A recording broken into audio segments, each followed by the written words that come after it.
The story opened with a haunting scene of desolation. Countless monstrous corpses littered the ground, their lifeless forms a grim testament to a brutal battle. Amid the carnage stood a young girl, her hand gripping a dagger that pulsed with a venomous otherworldly aura. She addressed the protagonist, her voice dripping with a mix of admiration and malice, declaring him truly special. The protagonist, battered and bleeding, lay atop the remains of a defeated monster, his body drenched in blood. The girl, revealed to be his little sister, coldly remarked on his extraordinary feat. Despite having a limited lifespan of just 100 years, he had managed to conquer the ancient gods' runes and vanquish a horde of monsters.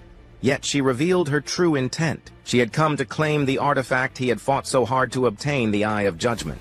Despite his grievous injuries, the protagonist confronted her, his voice trembling with betrayal. He demanded to know why his little sister would turn against him at this pivotal moment. Her response was icy and disdainful. She revealed a truth that shattered him. He was not her blood brother, but merely an adopted child. With a sneer, she dismissed their familial bond, declaring that he had no right to call himself her brother. As she spoke, a blond man stepped forward. His tone was mocking yet calm as he addressed the little sister, chiding her for her harsh words. However, his true intentions were clear. He acknowledged the protagonist's usefulness, particularly his unwavering love for her, which they had exploited to secure the Eye of Judgment. The blond man, named Song Fei, revealed the depths of their deception. The Soul Reaper dagger the little sister wielded was designed to drain the protagonist's life force, a plan meticulously orchestrated to ensure their victory. The protagonist's rage ignited as he recalled the sacrifices he had made for his little sister. After their parents' passing, he had taken on the role of her protector, enduring countless risks and hardships, especially after the arrival of the gods' game. Yet, her resentment surfaced as she accused him of controlling her life, dictating her every move under the guise of discipline. She admitted that while his efforts had been useful in securing their survival, they no longer needed him now that they possessed the Eye of Judgment. Her words were a final cruel dismissal of his years of devotion. Song Fei, seizing the moment, lunged at the protagonist with his sword, urging him to accept his fate with dignity. He promised to care for the little sister, but the protagonist's fury reached its zenith. He vowed that even in death, he would never forgive them. Before he could act, however, Song Fei's blade struck with lethal precision, severing the protagonist's neck in a single, merciless motion. As his consciousness faded, the protagonist reflected on the world he left behind, a world forever altered by the gods' game. In 2025, the forgotten game of the gods had descended upon humanity, dragging unsuspecting individuals into a nightmarish realm while they slept. In this world, life itself became the currency. Death cost fragments of one's lifespan, while slaying monsters could restore it. Players could extract skills from the game, consuming their life force to wield unimaginable powers in reality. The strong could crush tanks with their bare hands, slice through airplanes with swords, and even withstand nuclear explosions. The world had descended into chaos, with disaster spreading like wildfire. The protagonist had survived this brutal new reality, protecting his little sister through countless trials. He had clawed his way to becoming one of the 100 strongest individuals in the world, overcoming insurmountable odds to reach the ruins of the ancient gods and claim the Eye of Judgment. He had been on the cusp of reaching the pinnacle of this new world, only to be betrayed by the one person he trusted most. His life's work, his sacrifices, had been reduced to nothing, a mere stepping stone for others. As he lay dying, he vowed that if given another chance, he would live for himself, not for others. Suddenly, the scene shifted. The protagonist awakened in his bed, his body unharmed. Disoriented, he questioned whether he had truly returned to the real world.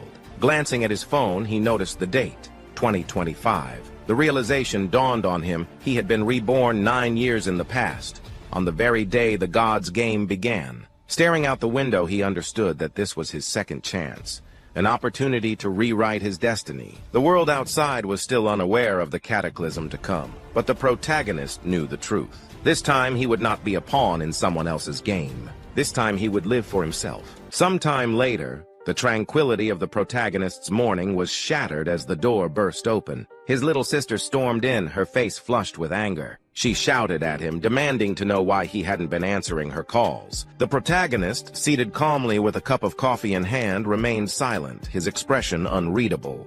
Undeterred by his lack of response, she vented her frustration by kicking over a trash bin, sending its contents scattering across the floor.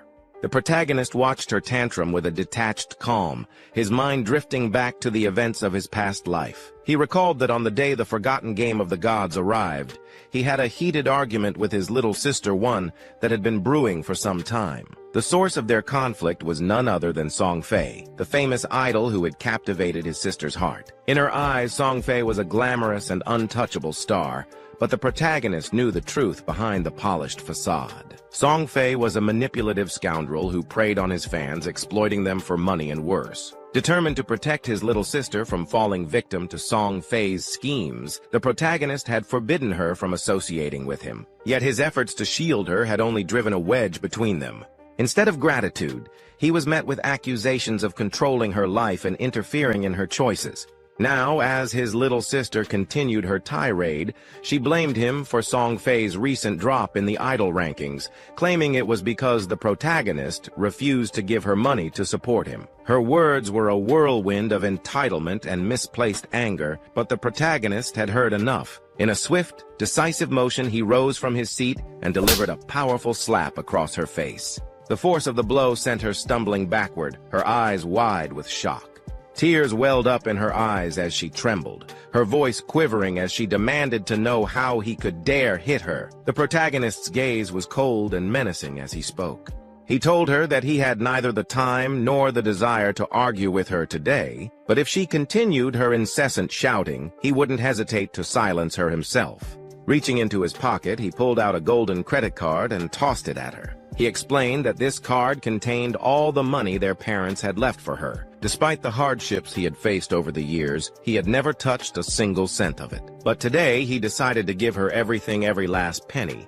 As he turned to leave, he added that for the sake of their parents, he wouldn't argue with her or dictate how she spent the money. However, she should listen carefully. From this day forward, he no longer considered her his little sister. With that, he walked away, closing the door behind him and leaving her standing there, tears streaming down her face. Alone in his room, the protagonist reflected on the weight of his decision. In his past life, he had sacrificed too much, trying to protect his little sister from harm. There were countless secret locations and treasures within the god's game that he had avoided exploring because they were too dangerous for her. He had given up opportunities for growth and power, all in the name of keeping her safe. But now, as he prepared to take sleeping pills to enter the game once more, he felt a strange sense of liberation. He wondered how far he could go without the burden of his little sister holding him back. This time, he vowed to use the knowledge from his past life to surge ahead of everyone else, claiming the power and opportunities he had once forsaken. As for his little sister, he decided to let her prove her worth on her own. She would have to navigate the harsh realities of the world without his guidance or protection.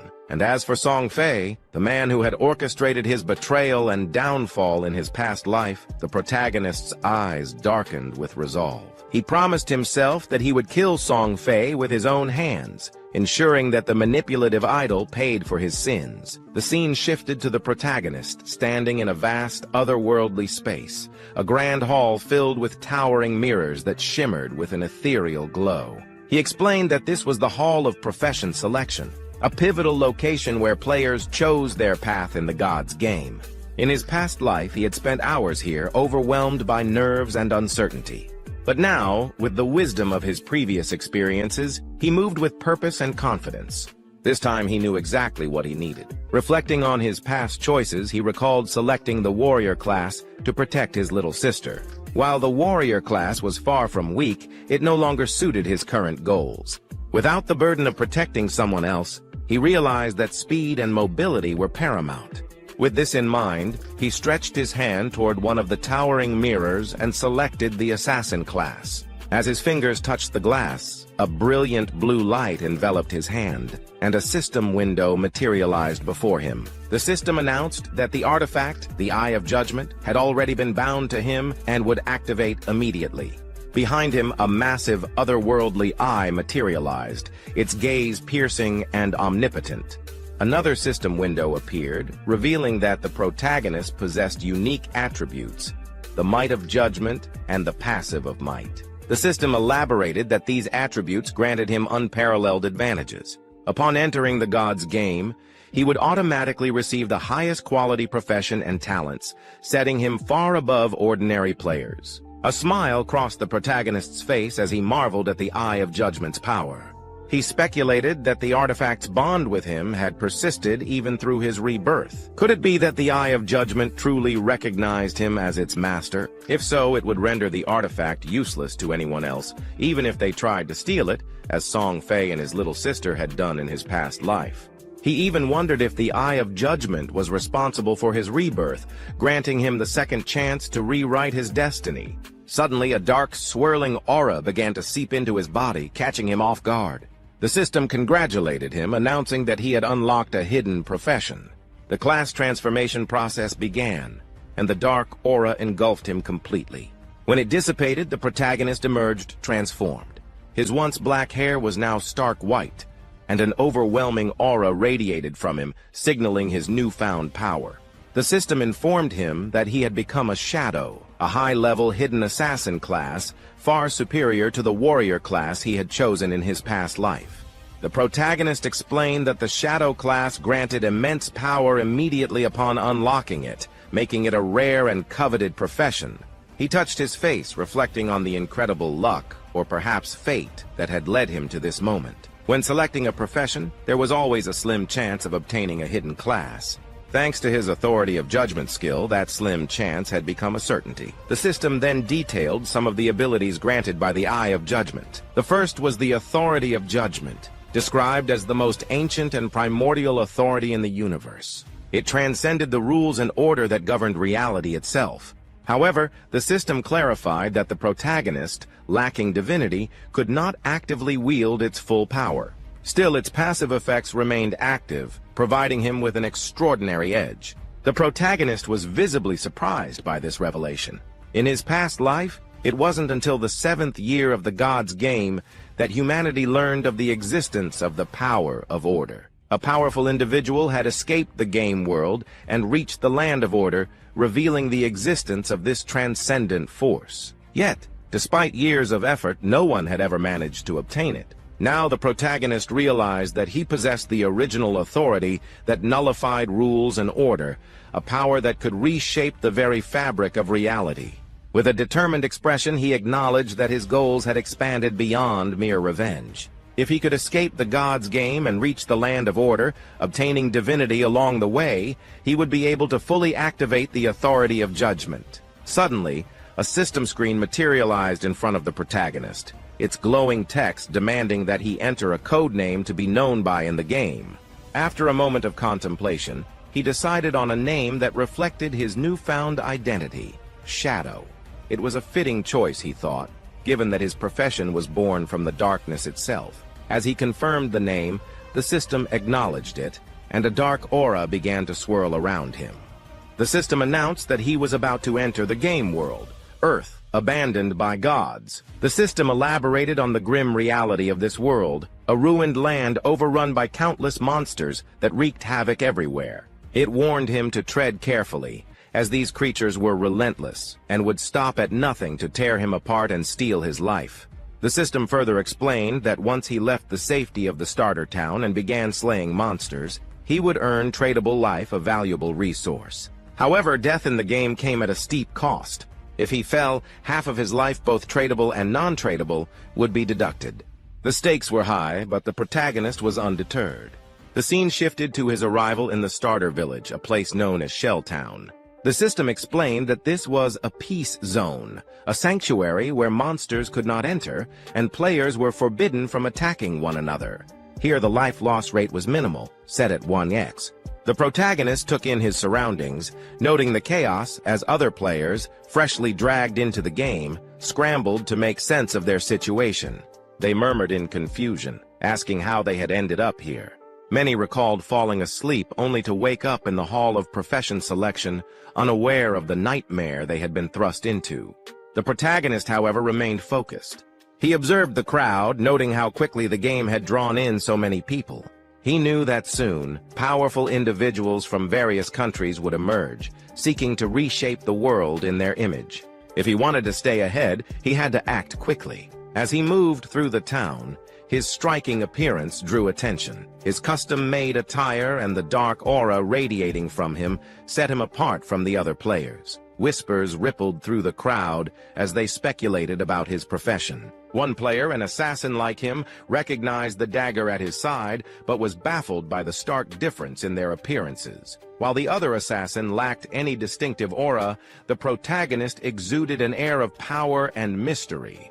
The contrast was undeniable, and it only fueled the curiosity of those around him. As the protagonist made his way toward the edge of the starter town, a group of players respawned in front of him, their faces pale and shaken.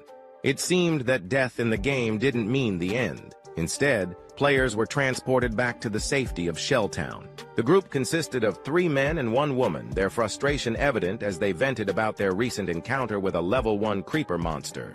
One of the men lamented how a single bite from the creature had reduced his life by half, while another complained that their combined efforts had only managed to chip away a third of the monster's health. The third man was visibly distraught, his life now halved and his confidence shattered. They turned to the woman who appeared to be their leader, seeking guidance on what to do next. Before she could respond, her gaze fell on the protagonist. He in turn studied her with a keen eye. Unlike the others, she wielded a long bow instead of the standard short bow given to archers. This detail didn't escape his notice, and he deduced that she must possess a hidden profession, a rare and powerful advantage. The woman, intrigued by the protagonist's imposing presence and unique attire, approached him with an offer. She suggested that they team up, reasoning that the monsters outside were too strong for any one person to handle alone. Since her group had already faced a monster, albeit unsuccessfully, they had some experience to share. The protagonist, however, couldn't help but inwardly chuckle at her reasoning. The only experience this group has is dying. Politely but firmly, he declined her offer, stating that he preferred to work alone. His refusal left the woman stunned, and the men in her group began to mutter among themselves. They questioned his arrogance, wondering how someone could believe they could take on the monsters alone when even 4 of them couldn't manage it. Despite their skepticism, the woman sensed that there was more to the protagonist than met the eye. Determined to uncover his secrets, she decided to check his status window. Her eyes widened as she read his codename, Shadow. She scoffed at what she perceived as pretentiousness, but couldn't shake the feeling that he was hiding something significant. Turning to her crew, she announced that they would follow the protagonist and observe his skills. Perhaps, she speculated, he had discovered some valuable information about the monsters that he was keeping to himself. With a sinister grin, she added that she couldn't wait to see how he fared or how he fell. The protagonist strode confidently toward the exit of Shelltown, with the blonde girl and her companions trailing cautiously behind him. Their movements were deliberate as they ducked behind a tree, their eyes fixed on his retreating figure. The blonde girl, her voice tinged with frustration, muttered to her team about the strangeness and danger of this world, abandoned by the gods. She admitted that she didn't fully understand why they had been dragged into this nightmare. However, as a seasoned online gamer, she had quickly formed a team to tackle the challenges ahead. Despite her experience, she hadn't anticipated how brutally the game would humble them. The very first monster they encountered outside the newbie village had annihilated them effortlessly, serving as a stark reminder of their unpreparedness. She concluded that such a monster was far beyond the capabilities of any level 1 player. The 2 men in her team couldn't help but speculate about the protagonist. One of them, an assassin like the protagonist, pointed out the glaring differences between them. While he wielded a standard dagger, the protagonist carried a short sword, a weapon that exuded lethality. The assassin also noted that the protagonist's speed was noticeably faster and that his attire was unlike anything they had seen, custom-made and radiating an aura of power. Observing these details, the blonde girl couldn't shake the feeling that the protagonist was an anomaly. She quietly resolved to follow him, hoping to glean valuable information that might give her team an edge. However, just as she was about to signal her team to move closer, the protagonist suddenly stopped and glanced over his shoulder. The blonde girl froze, her heart pounding as she wondered if he had spotted them. Before she could react, the protagonist activated a skill called Latent Image. A dark aura enveloped his body, and in an instant he vanished into thin air, as though he had never been there. The group stared in stunned silence, their minds struggling to process what they had just witnessed. The assassin in their team was the first to recover, explaining that the protagonist must have used the stealth ability, a basic skill for assassins. Yet, he admitted that the protagonist's version of the skill was far more impressive than anything he had seen. The blonde girl, shaken but determined, decided that following the protagonist was no longer an option. She suggested they return to the safety of the starter town to regroup and explore other avenues for leveling up. She reminded her team that venturing outside the newbie village was far too dangerous, especially since their lifespans had already been halved after their first death. The men agreed, speculating that the town might hold hidden rewards, such as treasure chests or NPCs with valuable information. They clung to the hope that there was still a way to grow stronger without risking their lives further. Meanwhile, the system provided an explanation of the skill the protagonist had just used. Latent image allowed the user to enter an invisible state, rendering them undetectable to both enemies and allies. While invisible, the user's first strike after breaking stealth was significantly more powerful. Additionally, the invisibility mastery skill doubled the duration of the invisibility and increased the user's stealth level by 1. The protagonist himself was pleasantly surprised by the effectiveness of his shadow class abilities. Unlike ordinary assassins, whose stealth could be easily detected at level 1, his unique skills ensured that neither players nor monsters could sense his presence in the early stages of the game. As he moved away from the blonde girl and her team, the protagonist dismissed them as naive fools. He knew that the starter town offered no shortcuts to power. It was merely a refuge for players, a temporary sanctuary in a world where the weak were little more than prey for monsters. His focus remained unwavering as he continued his journey. His invisibility eventually wore off, and he noted that while the skill's duration was short, its cooldown began the moment it was activated, allowing him to vanish again in mere seconds. A system screen materialized in front of him, displaying his current status. His code name, Shadow, and his profession, Shadow, were prominently displayed. At level 1, he possessed a non-tradable lifespan of 75 years and a tradable lifespan of 0 years. His attributes were as follows: Strength at 10 points with a bonus of 3, Constitution at 10 points with a bonus of 3, Agility at 10 points with a bonus of 8, and Spirit at 10 points with a bonus of 5. The protagonist explained that every player started with 10 points in each attribute, with bonus points allocated based on their chosen profession. In his past life as a warrior, he had received only 3 bonus points in Strength and Constitution. This time, however, the Shadow class granted him bonus points across all attributes, with Agility receiving a particularly high boost of 8 points. Another system window appeared, informing him that he had 5 free attribute points to allocate. The protagonist paused to consider his options. He knew that many players prioritized strength or spirit at the start, hoping to enhance their physical power or magical abilities. However, he dismissed this approach as fundamentally flawed. In a world where even a single monster attack could be fatal, raw power meant little without the speed to avoid damage. With this in mind, he allocated all 5 points to agility, boosting it to 10 points with a total bonus of 13. The system confirmed the allocation, and the protagonist felt a surge of satisfaction. He explained that agility was the key to survival in the early stages of the game.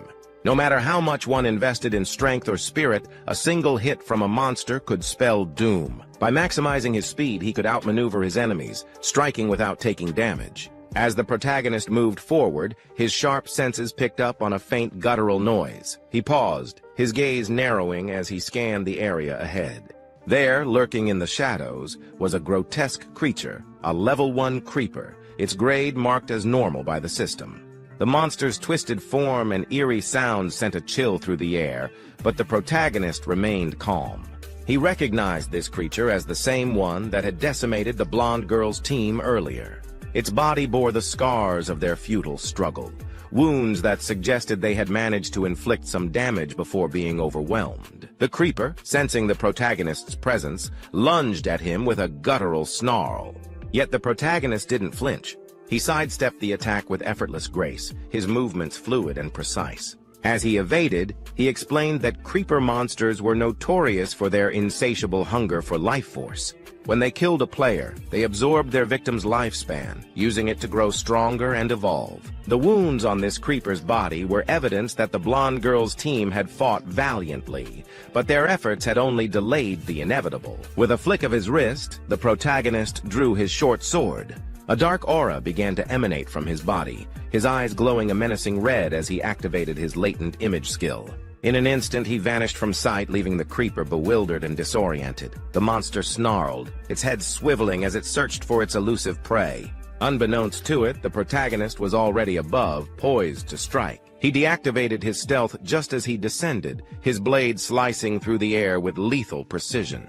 This technique, known as break stealth, capitalized on the enhanced attack power granted by the latent image skill, delivering a devastating blow. The system immediately confirmed the success of his attack, a scream materializing to display the damage dealt, a staggering 174 points. The level 1 creeper collapsed, its lifeless form dissolving into energy. The protagonist gained 10 experience points, but even he was momentarily taken aback by the sheer magnitude of the damage he had inflicted. He had expected a powerful strike, but this level of destruction far exceeded his expectations. The system explained that his backstab skill had played a crucial role. When attacking an enemy outside their field of vision, the damage was doubled, a mechanic that turned the protagonist into a lethal predator. As he absorbed the implications of this skill, memories from his past life flooded his mind. He recalled the grueling battles he had endured as a warrior, where a critical hit dealt a mere 40 points of damage. Defeating a single creeper had been a Herculean task, leaving him battered and exhausted. Back then, his focus had been on protecting his little sister, sacrificing his own growth to ensure her safety. He had given her the lion's share of the rewards, leaving himself perpetually underpowered. But now things were different. This time he fought for himself and the results spoke for themselves. The system informed him of his rewards: 3 days of tradable life and an astonishing 54 years and 155 days of non-tradable life. The protagonist crushed the monster's energy in his hand, savoring the rush of power. But the rewards didn't end there. Another system window appeared, announcing that the authority of judgment had been activated. The system congratulated him on obtaining the talent Infinite Evolution, a rare and powerful ability. This talent allowed him to earn evolution points by slaying monsters in solo mode, which could be used to upgrade his skills. Additionally, he would automatically receive 5 evolution points every 24 hours, with the potential to earn 100% of the evolution points from solo boss kills. Currently, he had 5 evolution points. As the protagonist processed the system information, a thought crossed his mind. Could the infinite evolution skill upgrade his existing abilities? In his past life, such a concept was unheard of. Whether it was gear or a skill book, no matter the grade of an item dropped by a monster, it always remained at its original level. That was the established rule of the game. Yet, this infinite evolution skill defied those very principles, transcending the constraints of order. The sheer potential of this ability piqued his curiosity, and he was eager to test its limits. He selected 2 of his current skills, Backstab and his profession, Shadow, to undergo evolution. The moment he made his choice, a system notification appeared before him, confirming the consumption of 4 evolution points and the successful upgrade of his abilities. The first enhancement was to his Shadow profession, now elevated to a bronze tier skill. The improvements were striking. He could now enter stealth mode for 12 to 16 seconds, remaining completely invisible even while attacking. Furthermore, the attack power of the strike that broke invisibility had increased from 60 to 80. While the cooldown had been reduced from 28 to 26 seconds. Next, his initial skill, Backstab, advanced from poor to normal quality. Its passive effect now boosted damage by 15% when striking from behind or outside an enemy's field of vision, up from the previous 10%. Realizing the extent of these upgrades, he noted that his latent shadow skill's duration had increased to 16 seconds. When combined with the mastery effect of invisibility, it effectively doubled to 32 seconds, making it possible for him to achieve near perpetual stealth. If he had obtained this enhancement earlier, he mused, even a full-health creeper could have been taken down in a single blow. His thoughts were suddenly interrupted by a voice scoffing at the idea of someone as skinny as him killing a monster solo. Turning toward the source, he saw two individuals.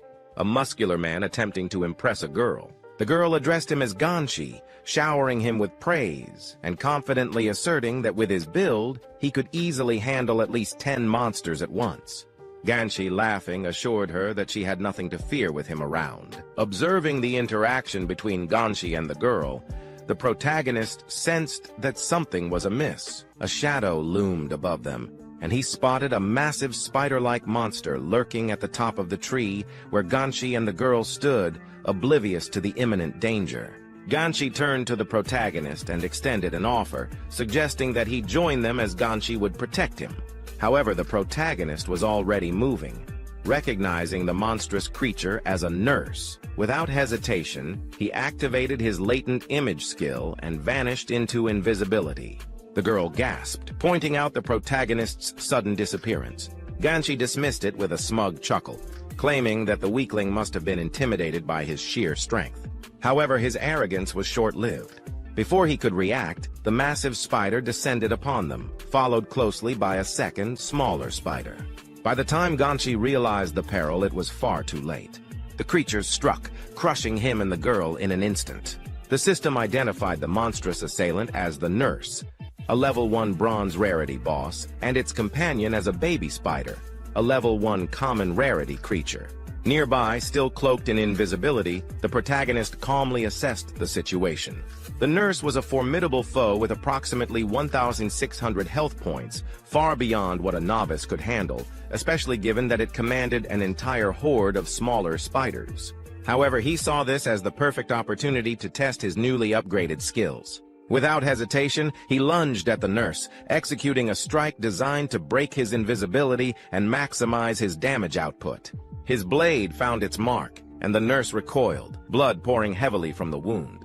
In retaliation, the creature lashed out with a powerful attack, but the protagonist swiftly evaded by sliding under its legs. Without missing a beat, he reactivated his latent image skill, disappearing once more into the shadows. A system notification appeared, confirming that he had inflicted 338 points of damage, a solid hit, but still insufficient against such a formidable opponent.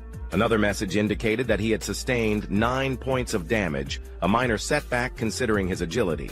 With only 130 health points to his name, he knew a direct confrontation would be disastrous. Yet, he couldn't help but marvel at the raw power of his upgraded attack.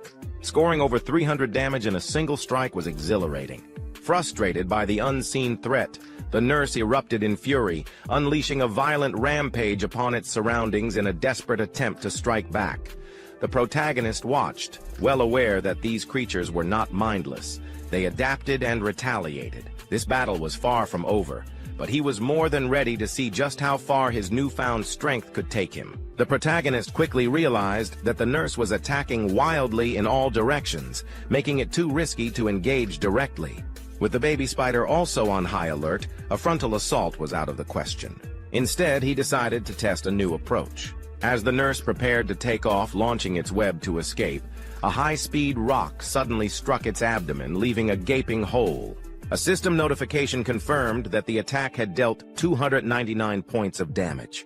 The protagonist explained his strategy, leveraging the extra damage triggered by breaking invisibility alongside his upgraded skills. Since the system treated thrown objects as legitimate attacks, each stone he hurled was just as effective as a direct strike.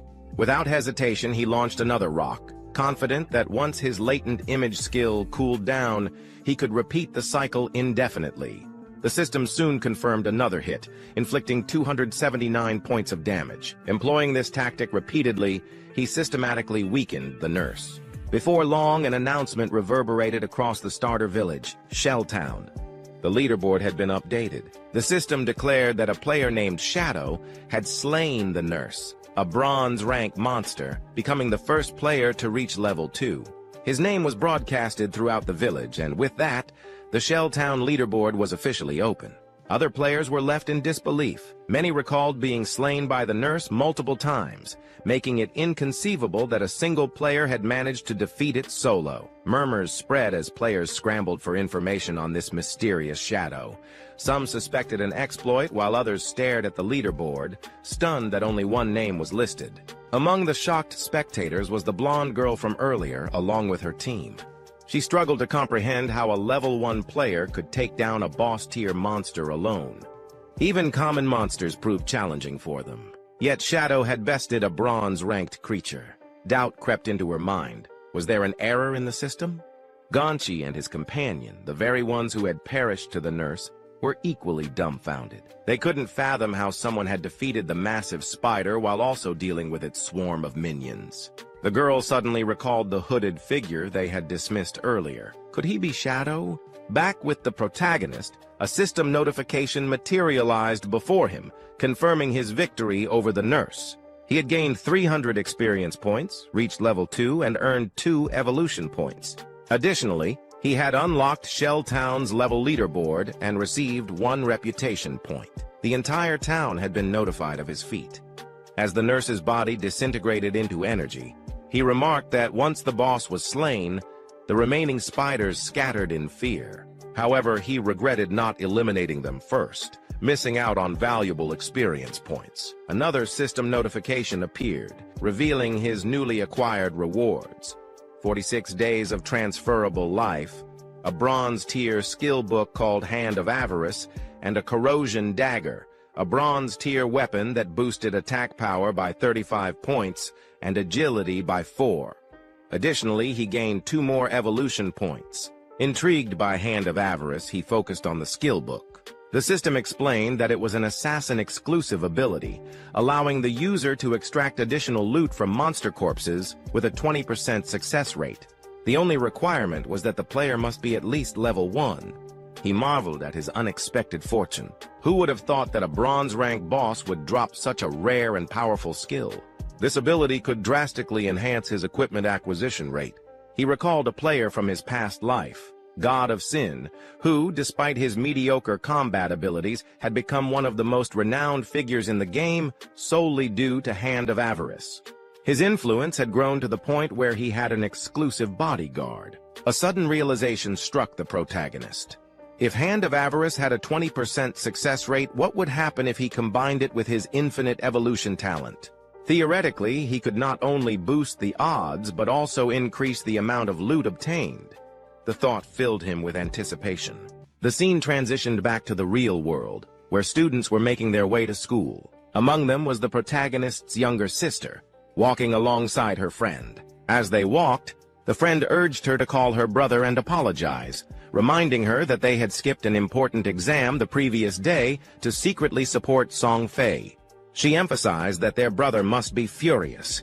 However, the younger sister dismissed the idea, insisting that she had done nothing wrong and saw no reason to apologize. In her eyes, it was her brother's interference that had caused them to miss Song Fei's entry time. If anyone should be apologizing, she argued, it should be him. Her friend tried to reason with her, pointing out how good her brother had always been to her. She even admitted to envying her for having such a caring sibling. But the younger sister coldly told her to stop meddling, bluntly stating that he wasn't even her real brother.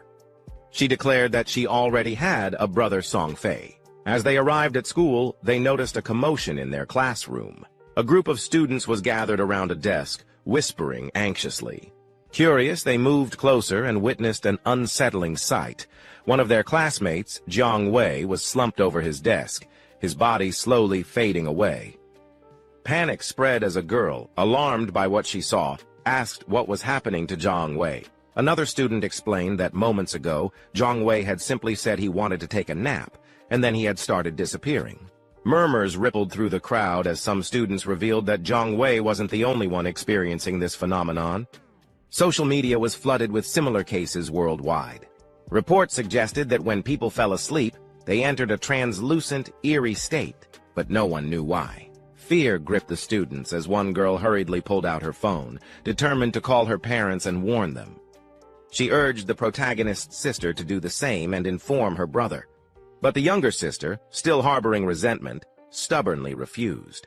She angrily declared that she had no intention of reaching out to him and that she hated him, even going as far as to say that the world would be better off if he were dead. Meanwhile, back in the game world, the system confirmed that the evolution of Hand of Avarice was complete.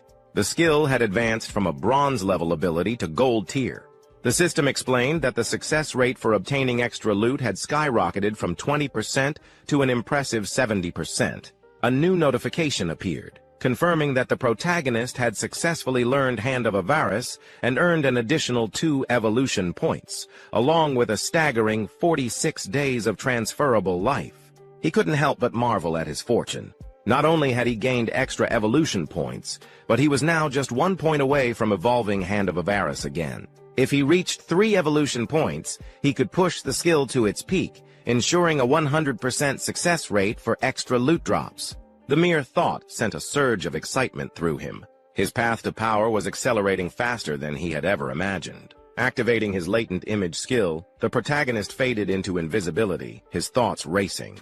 By now, every country in the world must have caught on to the strange phenomenon of people falling asleep and never waking up.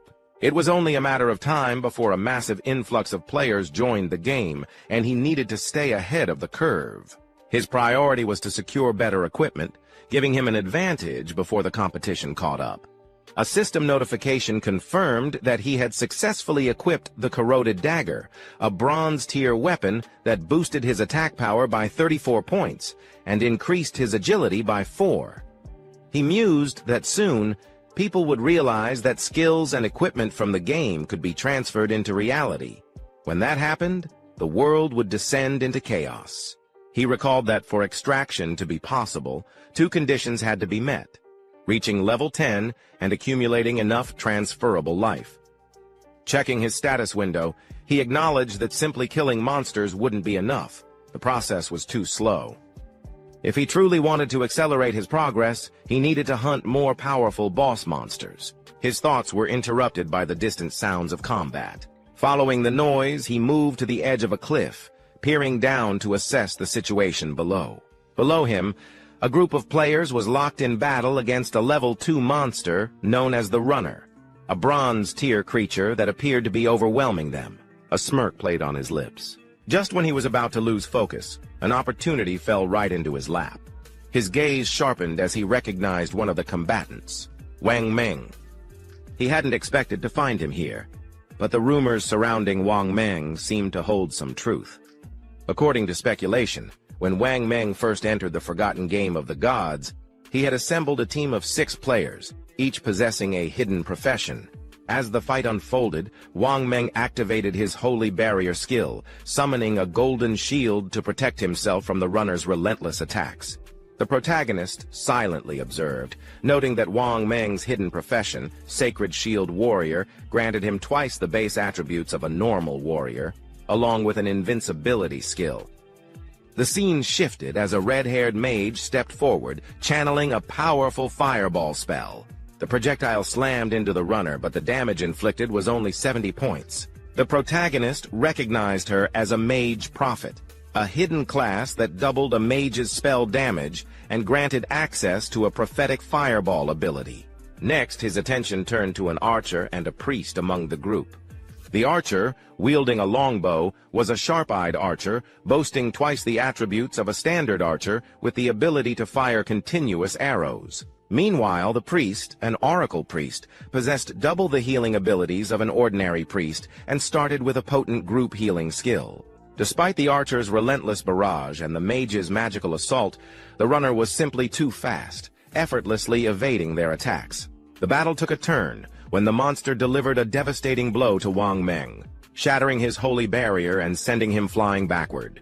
As Wang Meng struggled to recover, the archer voiced his frustration, stating that the runner's speed made it nearly impossible to land a long-range attack. Receiving healing from the oracle priest, Wang Meng remained resolute.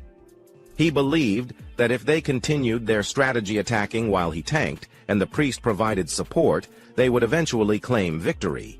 Watching from above, the protagonist smirked at Wang Meng's optimism. His strategy might work in theory, but this was a battlefield. The longer a fight dragged on, the greater the chance of attracting unwanted attention. Almost as if on cue, dark figures emerged from the shadows. The protagonist narrowed his eyes as a new threat arrived: contaminators. These level 2, common-tier monsters, covered in thick, dark brown sludge, specialized in ranged attacks. Wang Meng's expression shifted to one of concern as the monsters advanced. One of his teammates rushed forward, warning him of the incoming danger. The player swung a massive sword at the contaminators, but to everyone's shock, the attack barely left a mark, dealing a mere 33 points of damage. Watching intently, the protagonist's interest was piqued. This team possessed hidden professions he had never encountered before. Yet despite their unique abilities, even they seemed to struggle against these creatures. As the contaminator launched its counterattack, it spewed a sticky, mud-like goo from its mouth, trapping the players in place. Wang Meng's teammates recoiled in disgust, complaining about the unbearable stench. Immobilized, their movement speed dropped to 0. Meanwhile, another contaminator was relentlessly chasing the red-haired mage girl, who ran frantically, calling out for help. In that instant, the protagonist decided to intervene. Without warning, he vanished from the top of the hill. A moment later, the monster pursuing the mage was decapitated in a single strike. Wang Meng and his team were left in stunned silence, struggling to process what had just happened. Had a contaminator really been taken out in one blow? The monster's body dissolved into loot as the mage hesitantly asked if someone was assisting them.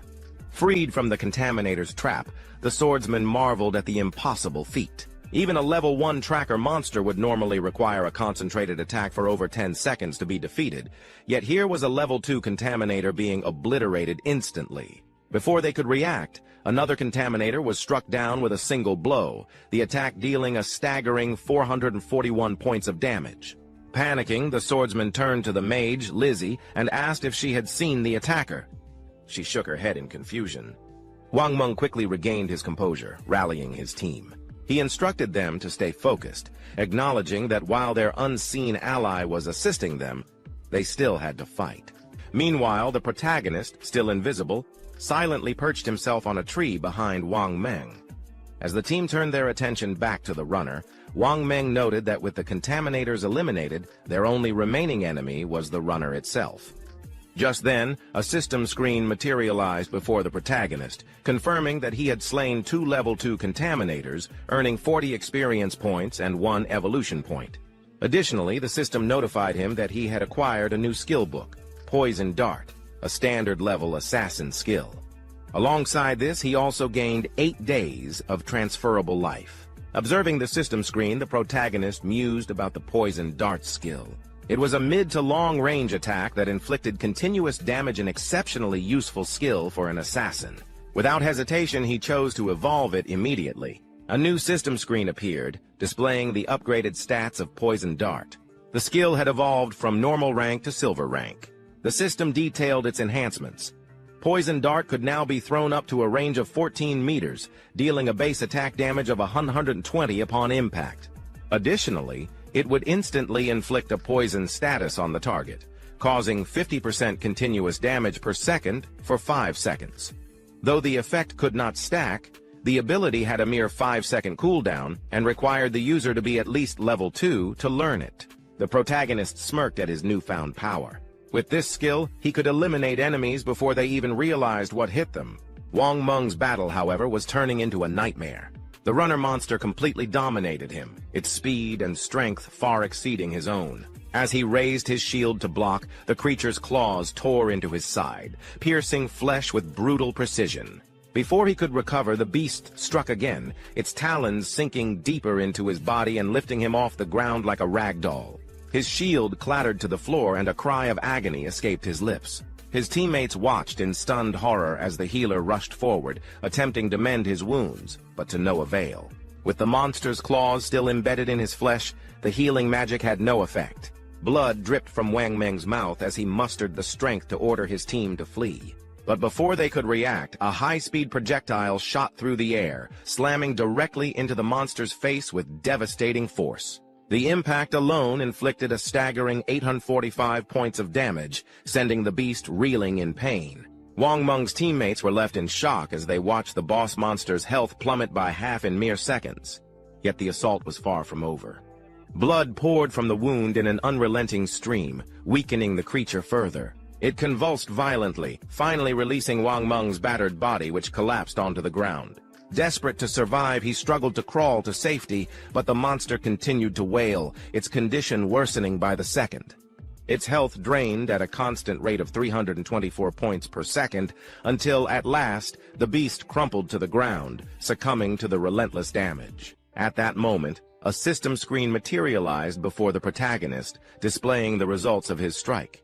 The damage he had inflicted accounted for over 90% of the boss monster's total health, securing the loot rights entirely for himself. The system acknowledged his victory, announcing that he had slain a runner boss, a bronze-level creature, earning him 600 experience points. A second notification congratulated him on reaching level 3 and rewarded him with 2 evolution points, along with 55 days of transferable life. Standing with an aura of effortless dominance, the protagonist assessed the outcome.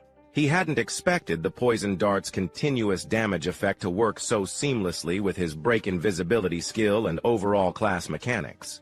The realization struck him. By leveraging his stealth abilities, he could remain unseen indefinitely, throwing poison darts endlessly. This strategy would make him an unstoppable force in both early and mid-game stages, ensuring that no monster could stand against him. Meanwhile, Wang Meng remained in shock, watching as the boss monster disintegrated into loot before his eyes. The pain from being impaled was so excruciating, so disturbingly real, that for a moment he questioned whether this was truly a game. His thoughts were interrupted when, almost instantly, the loot vanished before him, snatched away in the blink of an eye. It was the work of the elusive aura farmer, moving so fast that Wang Meng hadn't even seen him. Struggling to his feet, Wang Meng lowered his head in gratitude. "I may not know who saved us," he admitted, "but I'm thankful." From the shadows, the protagonist's voice rang out, keeping his identity concealed. "You shouldn't be so trusting of others," he warned, "especially in a wilderness like this." Wang Meng nodded, absorbing the lesson. "I understand. Thank you for the reminder," he replied. "I won't disturb you while you check your loot. My name is Wang Meng. If you ever need help in the future, don't hesitate to ask." Meanwhile, his surviving teammates embraced each other in relief, overwhelmed by the fact that they had made it through such a harrowing ordeal. Back to the protagonist, he stood silently, holding the loot orb in his hand, contemplating his next move. He acknowledged that Wang Meng was not only a reliable and capable ally, but also someone with the official backing of Daisha, making him incredibly well-connected and wealthy. This realization sparked an idea. He needed a stable sales channel where he could offload excess gear and items he didn't need. Activating Hand of Avarice on the loot, a system notification materialized before him, congratulating him on obtaining 3 evolution points and an additional 55 days of transferable life. Along with these rewards, he had also acquired a bronze-tier item, the running leather leggings. The system detailed its benefits. Equipping the gear would boost his physical defense by 9 points, enhance all elemental resistances by 5 points, and improve cooldown speed by 15%.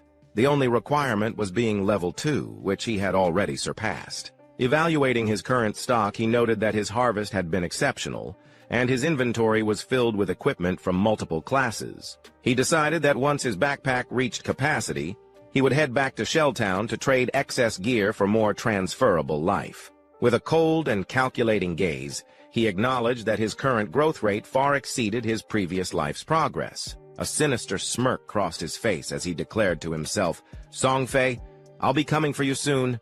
The scene transitioned to a group of struggling players locked in a desperate battle against contaminators and runner-type monsters. Their situation was dire as the creatures overwhelmed them. One of the players, seeing no hope, urged his comrades to flee as more monsters closed in. However, before they could attempt an escape, they froze in sheer terror. A towering monstrosity loomed before them, its grotesque form radiating an oppressive aura of menace. Before they could react, the creature launched a brutal attack. Parts of its body shot outward like arrows, piercing the players with unrelenting speed and killing them instantly. Moments later, the players reappeared in the starter village, Shelltown, having been forcibly respawned. Frustration boiled over as they cursed their fate, lamenting the unfairness of the game. They questioned why monsters always appeared in relentless packs and fled just as their health dwindled, showcasing an alarming level of intelligence. One of the respawned players raised a pressing concern. How were they supposed to leave the game when they couldn't even reach level 3? Another player explained the grim reality. Exiting the game was only possible after reaching level 3. This meant they needed to level up, and fast. One of them suggested forming a larger group, possibly 6 to 10 players, for more effective progression. However, another quickly dismissed the idea, revealing that he had once witnessed a group of 10 being slaughtered by a massive horde of monsters. A third player interjected, warning that an overly large team would attract the attention of boss monsters. He recounted a chilling tale. He had just seen a group of 40 players unintentionally summon a boss monster known as the Damned, which wiped out 30 of them with a single devastating skill. Elsewhere, a blonde girl and her team also found themselves respawning in Shelltown. Frustration and fear were etched across their faces. If they couldn't even reach level 3, they would be trapped in the game indefinitely. The blonde girl clenched her fists, gritting her teeth as she expressed her growing despair. She theorized that since they had all entered the game after falling asleep, it was only their consciousnesses that were present here. If they couldn't escape, their real-world bodies would eventually succumb to starvation. The mere thought sent a shiver down her spine. One of her teammates, an assassin, spoke with a worried expression, reminding them that they had already died 3 times and had less than 10 years of tradable life left. Before he could finish his sentence, the blonde girl cut him off, her tone firm. Dying again was simply not an option. Just then, the Shelltown leaderboard system flashed into existence above them, displaying the current player rankings. Their eyes widened in disbelief. At the top of the list stood their mysterious shadow guy, the protagonist, who had already reached level 3. He was followed by Wang Meng and Balala, both still struggling at level 1. The blonde girl's mind raced. How was he leveling up so quickly? There had to be a method he knew that they didn't. Determination flared in her eyes as she made a bold decision. If this enigmatic player knew a way to power level, then they had to find a way to convince him to help them reach level 3. Clenching her small fists, she issued an order to her team. Spread the word. If Shadow Guy could get them to level 3 and help them escape the game, she would personally pay him 10 million in cash upon their return to the real world. She smirked inwardly, certain that no one could refuse an offer that lucrative. The scene shifted back to the protagonist, who was effortlessly eliminating contaminator monsters with his poison dark skill. As another monster fell, a system notification appeared, confirming the kill of a level 2 contaminator and awarding 20 experience points along with 1 evolution point. With enough points accumulated, he immediately initiated the evolution of Hand of Avarice. A confirmation screen materialized, deducting 5 evolution points and reducing his remaining balance to 0. Another screen swiftly followed, detailing the enhancement. Hand of Avarice had ascended from Platinum level to Jade level. The system elaborated on its improvements. The skill could now be used on monster corpses, significantly boosting the success rate of obtaining additional loot from 110% to 160%. Furthermore, there was now a 20% chance that the additional loot's rarity would increase by 1 level. Observing the changes, the protagonist assessed the immense potential of the upgrade. A skill capable of increasing loot rarity held extraordinary value, and if this trend continued, the effect could potentially reach an even higher threshold. Just as he reflected on his newfound advantage, his attention was drawn to an ominous presence in the distance.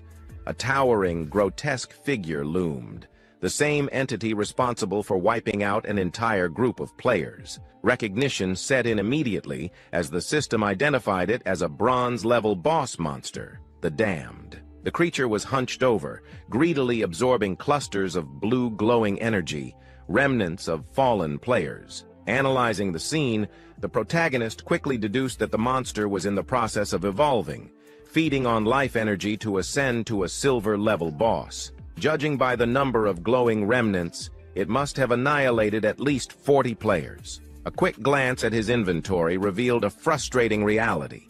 His backpack was already full. Even if he managed to defeat the monster, there would be no space to collect any loot. This situation demanded a calculated approach. After weighing his options, he marked the location on his map. The monster's evolution would take time, providing a perfect opportunity to return to the starter town and offload unnecessary items before confronting it again. With his decision made, he activated his elite shadow skill, vanishing into the dark. The scene shifted to Shell Town, the starter village, where a gathering of players was left stunned by a bold announcement. A blonde-haired girl offered a staggering 10 million in cash to the top-ranked player on the leaderboard, hoping for a way to level up. Among the crowd, a distraught girl burst into tears, lamenting that commoners like them had no hope of escaping this game. Her cries were abruptly cut off as she was dragged away, reinforcing the harsh reality they all faced. Amid the murmurs and tension, the atmosphere suddenly shifted. An overwhelming aura of dominance washed over the crowd, and all eyes turned toward the newcomer. It was none other than the protagonist. His presence alone exuded raw power, leaving everyone speechless. Without a word, he opened his system window, navigating effortlessly to the cell function. In an instant, a colossal system notification appeared above him, announcing that he had established an equipment and skill sales shop. The message further stated that the shop would only remain active for 10 minutes, urging players to act quickly. Seated with a calm and composed demeanor, the protagonist displayed a collection of glowing orbs, the spoils of countless battles. Panic rippled through the gathered players, their voices rising in confusion and amazement. Some wondered when he had even arrived, while others were shocked to see him casually carrying 2 sets of bronze gear, yet still offering more for sale. Then, realization struck as they checked his username. This was Shadow, the legendary #1 player. Yet, despite his prominence, none could see his face, a mystery explained by the game's hide face function. One player noted that since in-game appearances mirrored real-life looks, the protagonist must be deliberately concealing his identity. Breaking through the murmurs, a woman stepped forward. Judging by her attire and physique, she was undoubtedly a mage. Without hesitation, she inquired about the price of the ice cone spell. The protagonist responded bluntly. It cost 100 days of tradable life. Internally, he recognized her as Grey Rose, currently ranked 11th in Shelltown's leaderboard. He also noted that she, too, had activated the hide face function. Grey Rose hesitated before attempting to negotiate. She argued that 100 days was too steep and asked if he could lower the price. However, the protagonist remained firm. He explained that Ice Cone was a fundamental skill for mages, significantly boosting early-game monster elimination efficiency. Given its value, 100 days of tradable life was already a bargain. She then asked if he would accept real-world money instead, but the protagonist refused, suggesting that if she had cash, she should buy tradable life from others and return when she had enough. After a moment of contemplation, Grey Rose turned to her teammates for input. They consisted of 2 other players who quickly supported her decision. They acknowledged that their rapid progression to level 2 was thanks to her leadership and had no objections to pooling their resources. One teammate pointed out that acquiring Ice Cone would allow their team to reach level 3 much faster, enabling them to return to reality sooner. Some among them had pressing matters to attend to in the real world, making this investment worthwhile. Without further hesitation, Grey Rose instructed her teammates to transfer all their tradable life to her, promising to reimburse them with real money once they escaped the game. Turning back to the protagonist, the woman transferred 100 days of tradable life, confirming that she was ready to purchase the Ice Cone spell. The protagonist quickly assessed the situation, reasoning that for a level 2 team to have come this far, they must have slain at least 30 to 40 tracker monsters, meaning their total tradable life far exceeded 100 days. The system promptly verified the transaction, announcing that the protagonist had successfully sold the Ice Cone spell and gained 100 days of tradable life, increasing his total from 268 days to 368 days. As the woman turned to leave, a familiar presence interrupted. The blonde girl from earlier rushed up to him, her face brimming with self-satisfaction. With an air of superiority, she declared that she had finally found him. Smirking, she arrogantly offered him an opportunity. If he boosted her to level 3, she would reward him with 10 million in cash once they returned to reality. The nearby players gasped in shock, murmuring amongst themselves about the rumors being true. The idea of earning 10 million with such ease seemed unreal. She continued, boasting about her background. Her father, she claimed, was the president of Jong Industries, so there was no need for him to doubt her ability to pay. The protagonist, however, remained unfazed. He processed the situation carefully, recognizing her true identity, Zhang Li. In his past life, she had been the leader of a notorious criminal syndicate, later eradicated by authorities. Reports had exposed her tactics, luring people in with offers of cash in exchange for tradable life, only to kidnap and enslave them. Those who resisted met gruesome fates in the real world. With a cold, unwavering expression, the protagonist rejected her offer outright, telling her to get lost. Shen Kaili stood frozen in disbelief. She couldn't comprehend why someone would refuse such a golden opportunity. Frustration flickered across her face as she warned him that despite his current strength in the game, no one truly understood what was happening. She assured him that aligning with her would guarantee a life of luxury, cars, houses, women, anything he desired. But the protagonist remained unmoved. If she wasn't there to buy something, she needed to leave. Internally, he knew the reality of the situation. Cash was about to become worthless soon. Tradable life would be the only currency that mattered. Shen Kaili's expression twisted with rage. She lashed out, calling him an ungrateful fool and insisting she was doing him a favor. She threatened that if this were the real world, she would have already put him in his place. The protagonist, however, had no patience for empty threats. His gaze darkened as he spoke in a chilling, razor-sharp tone. He warned her that if she uttered another word, he would ensure she lost every last day of her tradable life. To drive his point home, he released a suffocating, menacing aura, sending shivers down the spines of those nearby. Shen Kaili and her teammates immediately recoiled in fear, their bravado shattering as they scrambled to escape. The remaining players stood in confusion, wondering what had terrified them so much. With the disturbance dealt with, the protagonist resumed his sales. The system confirmed another successful transaction.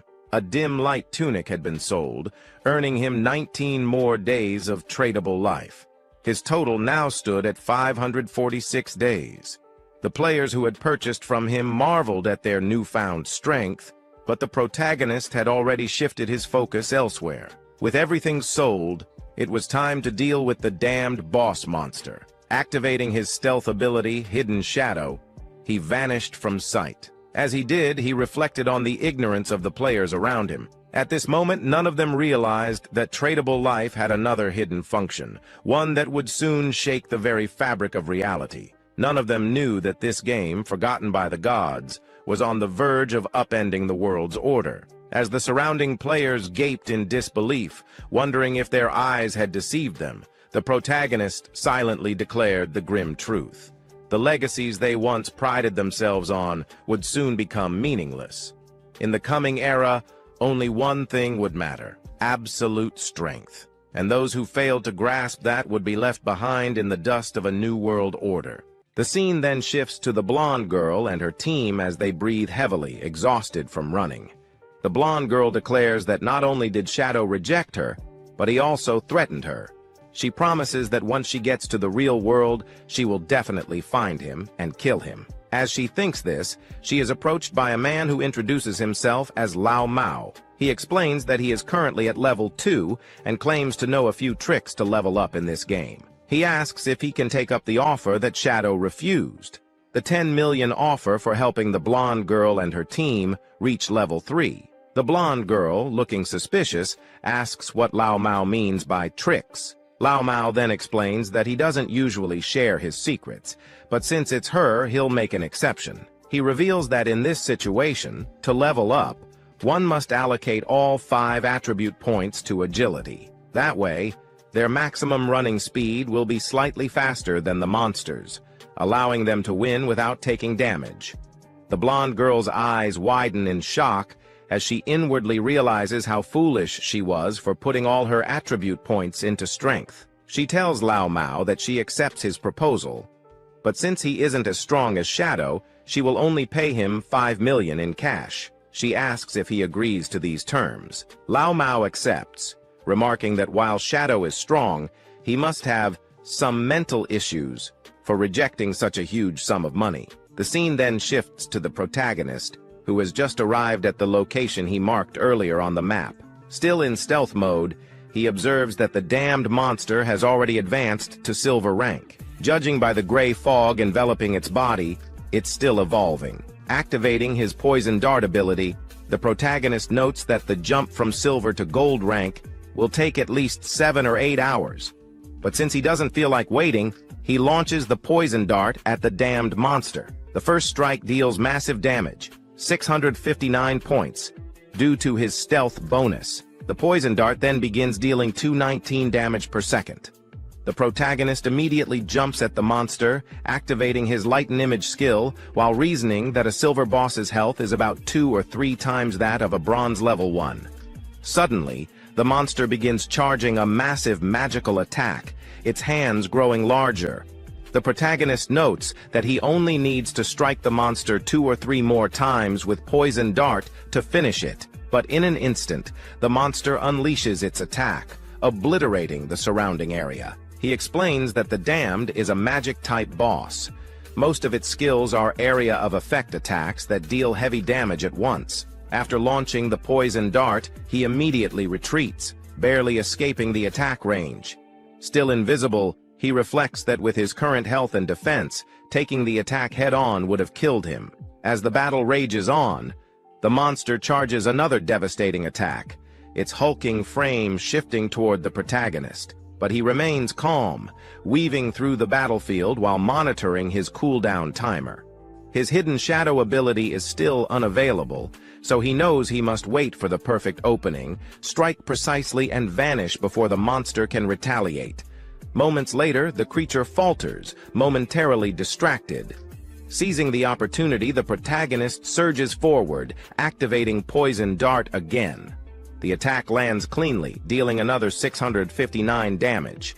The poison effect kicks in, draining the monster's health at 219 damage per second. Realizing its grave danger, the boss attempts to flee, but the protagonist intercepts it from behind, his gaze cold. The monster's desperate retreat is futile. Surrendering would have been easier. In a blur of motion, the protagonist reappears atop the creature's head, slamming it into the ground. The system confirms his victory. He has slain the Damned, a formidable silver rank boss. A flood of notifications appears. 800 EXP gained, leveling up from 3 to 5 instantly. Evolution points awarded. 24 days of tradable life earned. The protagonist chuckles. A single boss kill has propelled him 2 levels forward while granting unexpected rewards. As the monster's body disintegrates into loot, he activates the evolved version of his skill, Hand of Everest. A system screen materializes, confirming the loot. Another 4 evolution points. Additional 124 days of tradable life, doubling his initial haul. He smirks. 2 extra bonuses right off the bat. Calculating further, he realizes the silver rank boss has granted him a total of 12 evolution points and 372 days of tradable life. Just then, another system prompt appears. An unexpected bonus. The secondary effect of Hand of Everest has activated, upgrading 1 looted item from silver to gold rarity. A gold teardrop materializes. No wonder Hand of Everest is classified as a Jade-level skill. It enhances loot beyond its original grade, he thinks. His attention shifts to the scattered loot. 7 or 8 pieces of gear, but his backpack only has 10 slots. He sighs. If he has to keep returning after each boss fight, it'll waste too much time. Ideally, the Damned would have dropped a storage ring for convenience. Before he can inspect the loot further, the scene abruptly shifts back to the starter town. There, the mage from Wang Ming's team materializes in a burst of light, relieved to be back.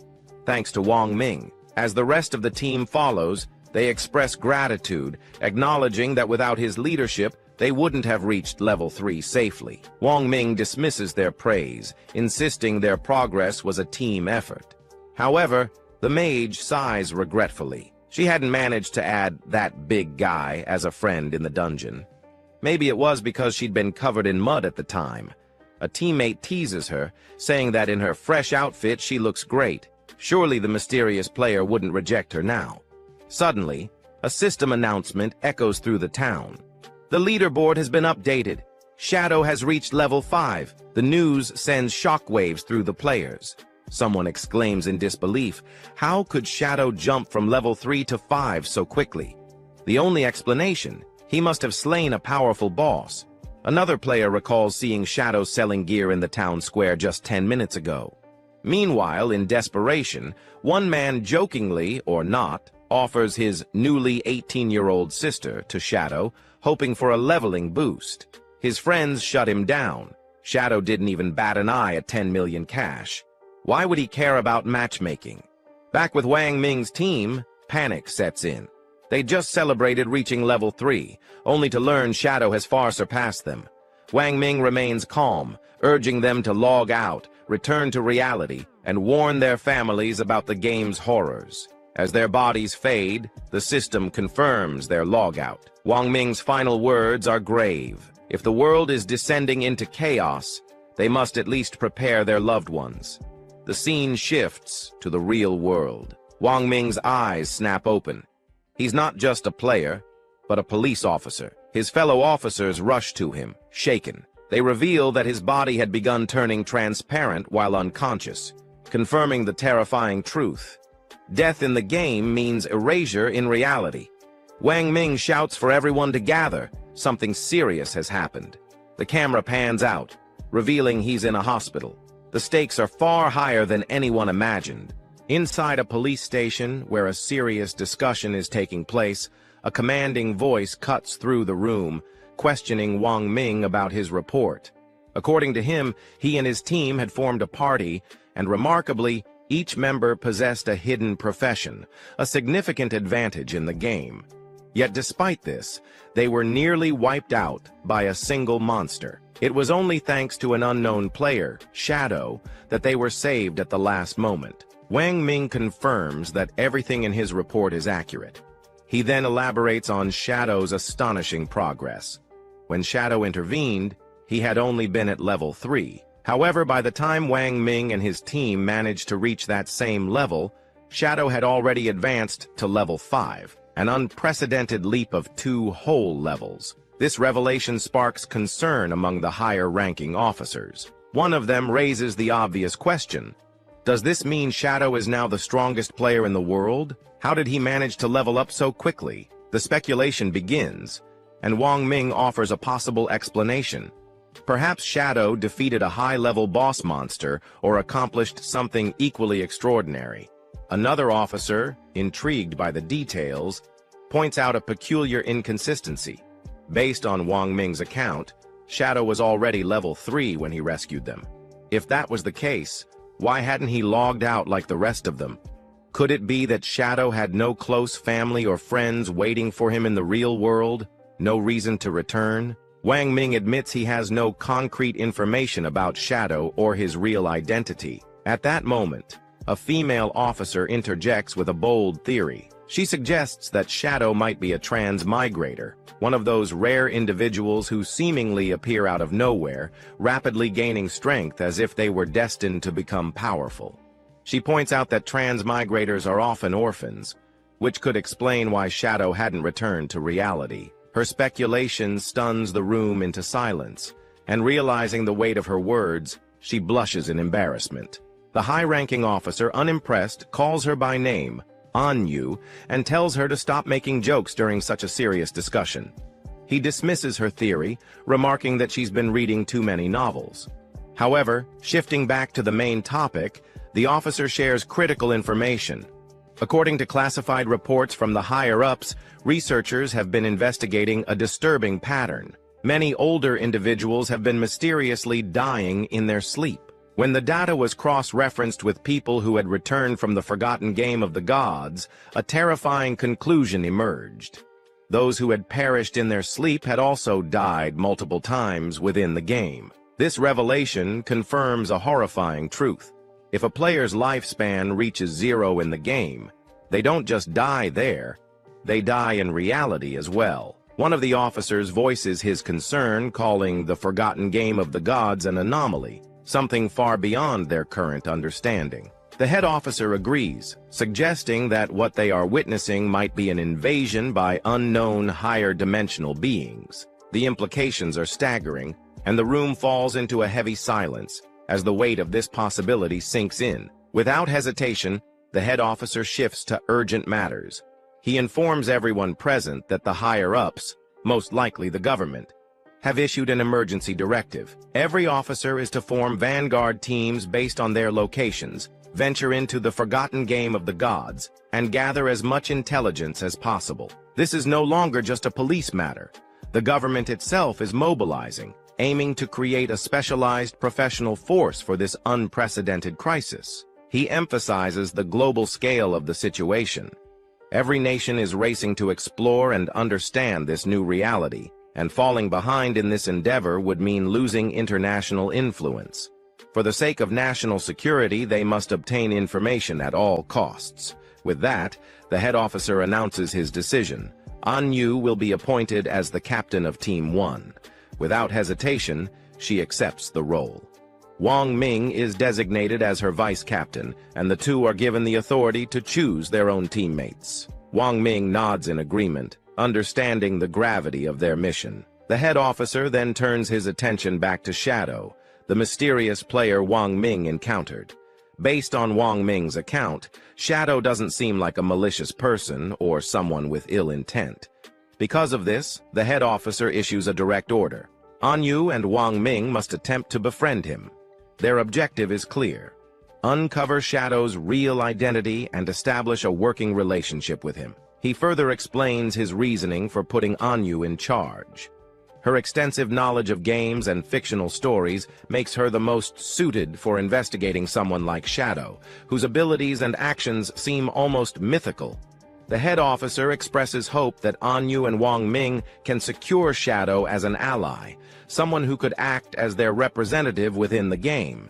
If they succeed, they will gain access to vital information that could give them a strategic advantage. As for the rest of the police officers, their primary directive is to maintain public order and prevent mass panic. With these final words, the meeting is adjourned. The sun begins to set, casting a golden glow over the city as the officers prepare for the challenges ahead. The next day, the scene shifts to a high school where the protagonist's younger sister sits at her desk, lost in thought. Around her, students chat excitedly about recent developments. A small group nearby discusses a surprising revelation. Zhang Wei, the student whose body had previously started to vanish, has successfully reached level 3 in the game and logged out safely. One of the girls explains that Zhang Wei shared a crucial detail. If multiple people in the same district fall asleep at the same time, they will all be transported to the same starter village within the game.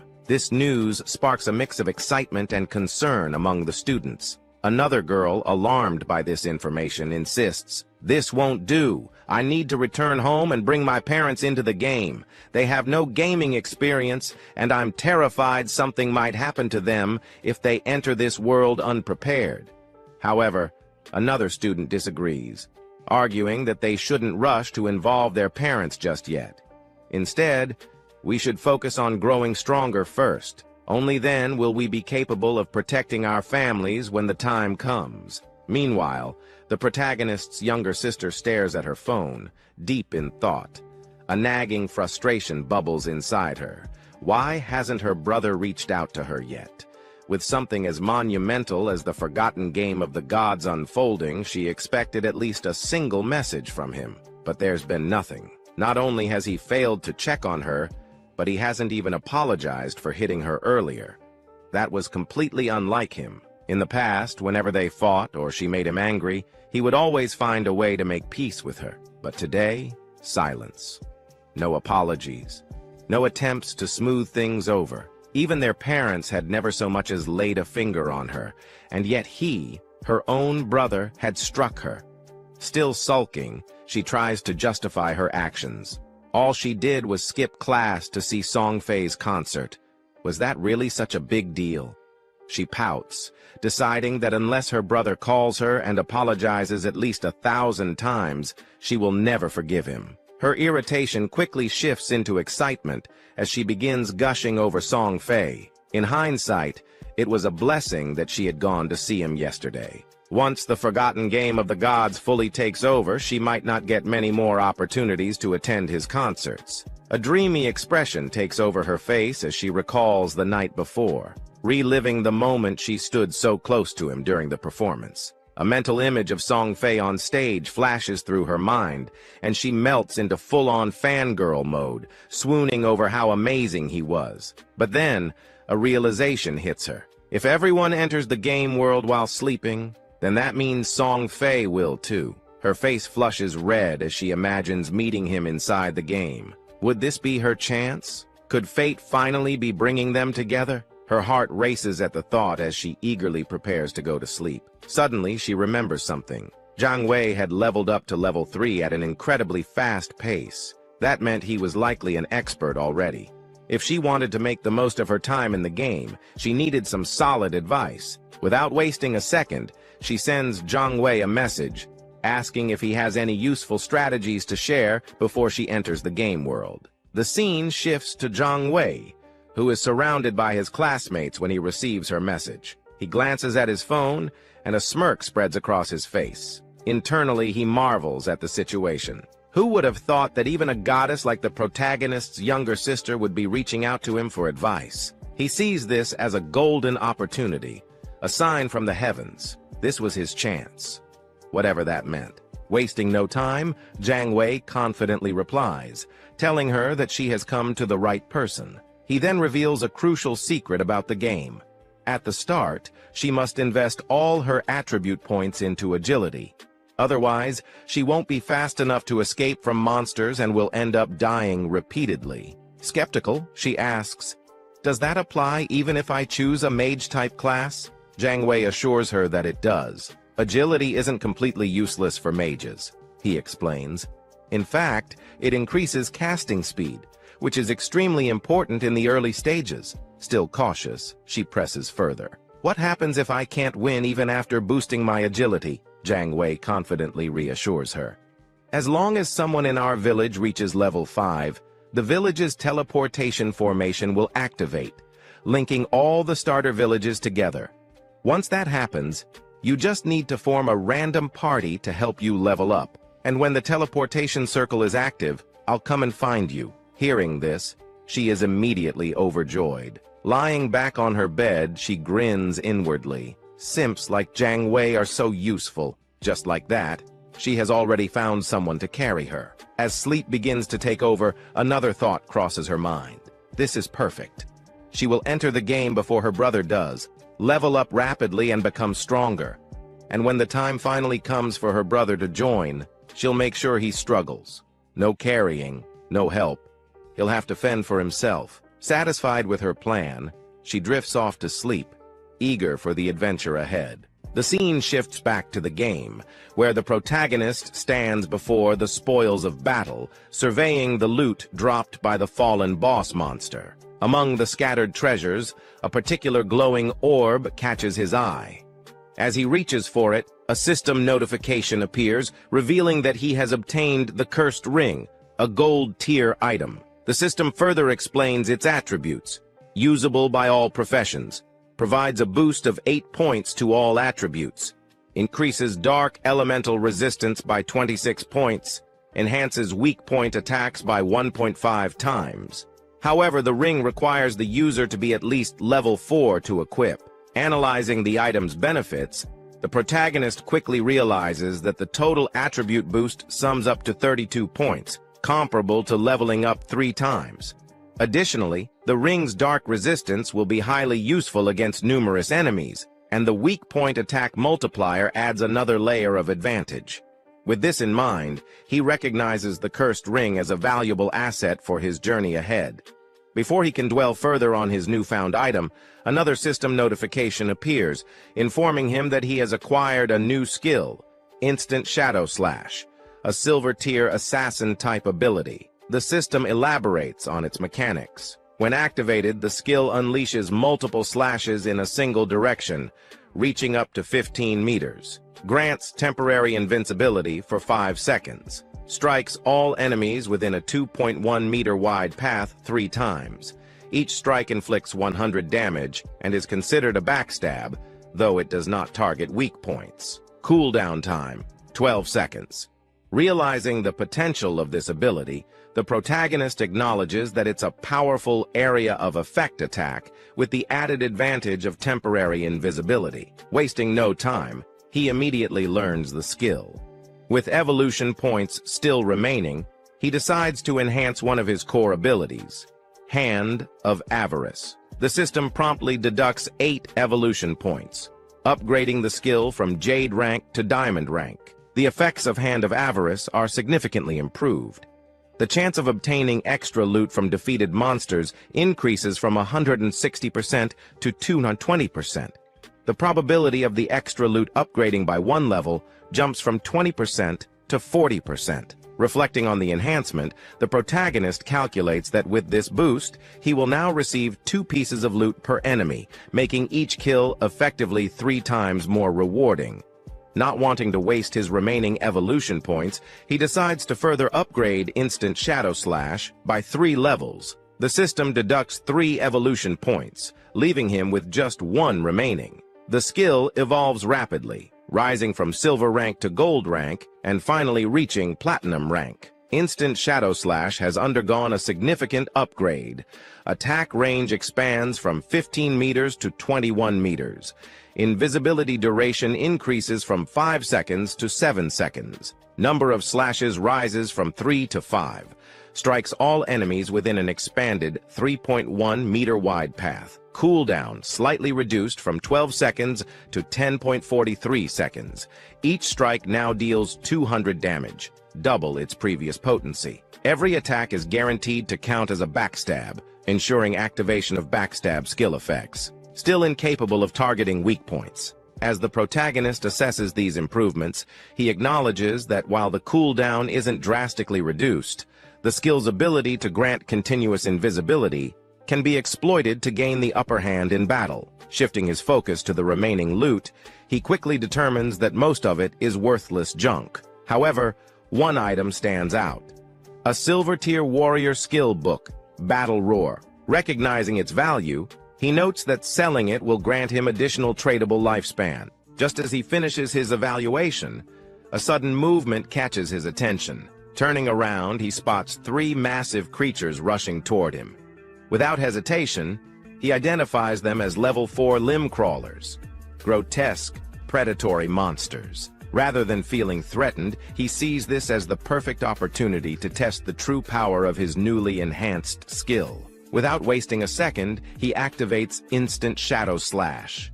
In an instant, his form blurs as he unleashes a rapid barrage of high-speed slashes, carving through the creatures effortlessly. The limb crawlers are shredded apart before they even have a chance to react. As the dust settles, a system notification materializes, confirming their defeat.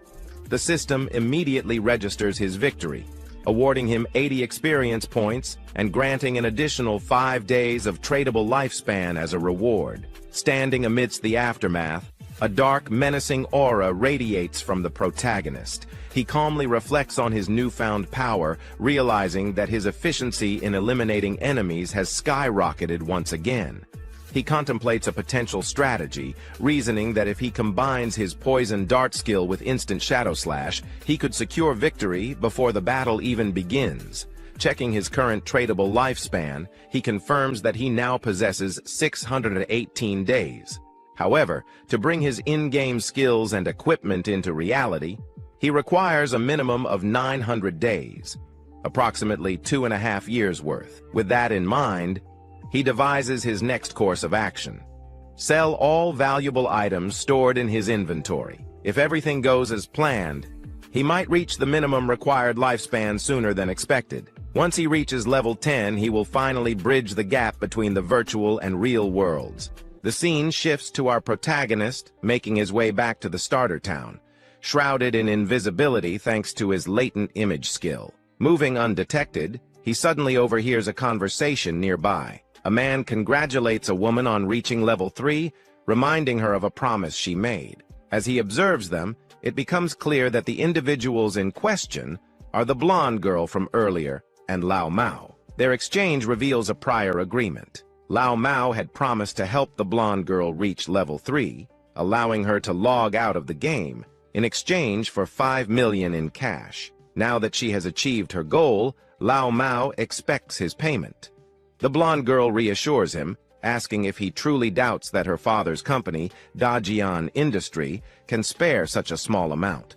She explains that she will log out and handle the transaction in the real world. Before leaving, she hands Lao Mao her phone number, instructing him to contact her after he logs out. She then makes an additional offer. She wants to buy all of his tradable lifespan, offering 10,000 in cash for each day's worth. Lao Mao readily agrees, grinning at the lucrative opportunity. With a smug expression, he comments on how foolish the protagonist was for rejecting the blonde girl's proposal, adding that they can discuss the deal further once they meet in reality. Unbeknownst to them, the protagonist is passing right between them, hidden in plain sight. Lao Mao, oblivious to his presence, inwardly scoffs at the concept of lifespan being a significant factor in the game. He sees no reason to worry. After all, he can farm lifespan as easily as in-game currency. To him, converting gaming achievements into real-world wealth is the ultimate strategy, and he considers himself a genius for realizing it. The scene then transitions to the starter town, where the protagonist stands before the teleportation gate. With a simple stretch of his hand, the gate begins to pulse with radiant blue energy. As the light intensifies, a system window materializes before him, congratulating him on successfully activating the teleportation formation in Shelltown and awarding him 1 reputation point. The system further explains the mechanics.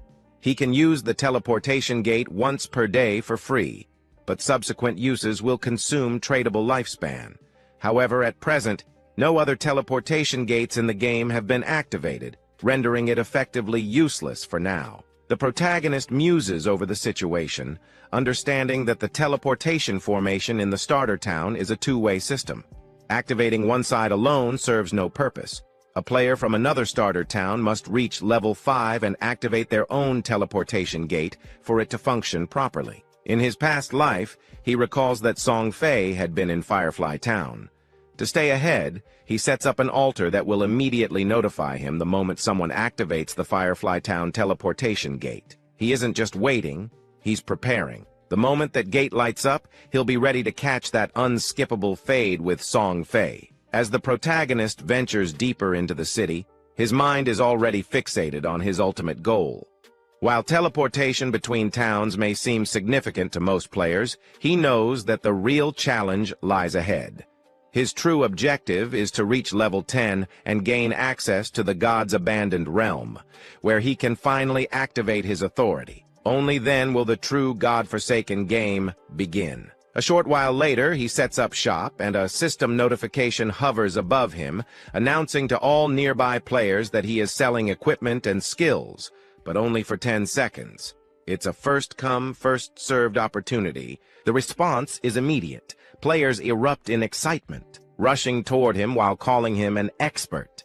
Some eagerly declare that they have been waiting for this moment, saving up tradable lifespan in anticipation. One player proudly states that he has saved up 150 days' worth, while another recalls that the last time the protagonist set up shop, he sold an icicle spell, a purchase that propelled Gray, its buyer, to second place in the ranking list. Another player excitedly reveals that he has found a silver-tier skill book called Battle Roar, a warrior-exclusive ability, and decides without hesitation to purchase it. A system notification instantly pops up, confirming that the Battle Roar skill book has been sold for a staggering 300 days' worth of tradable lifespan.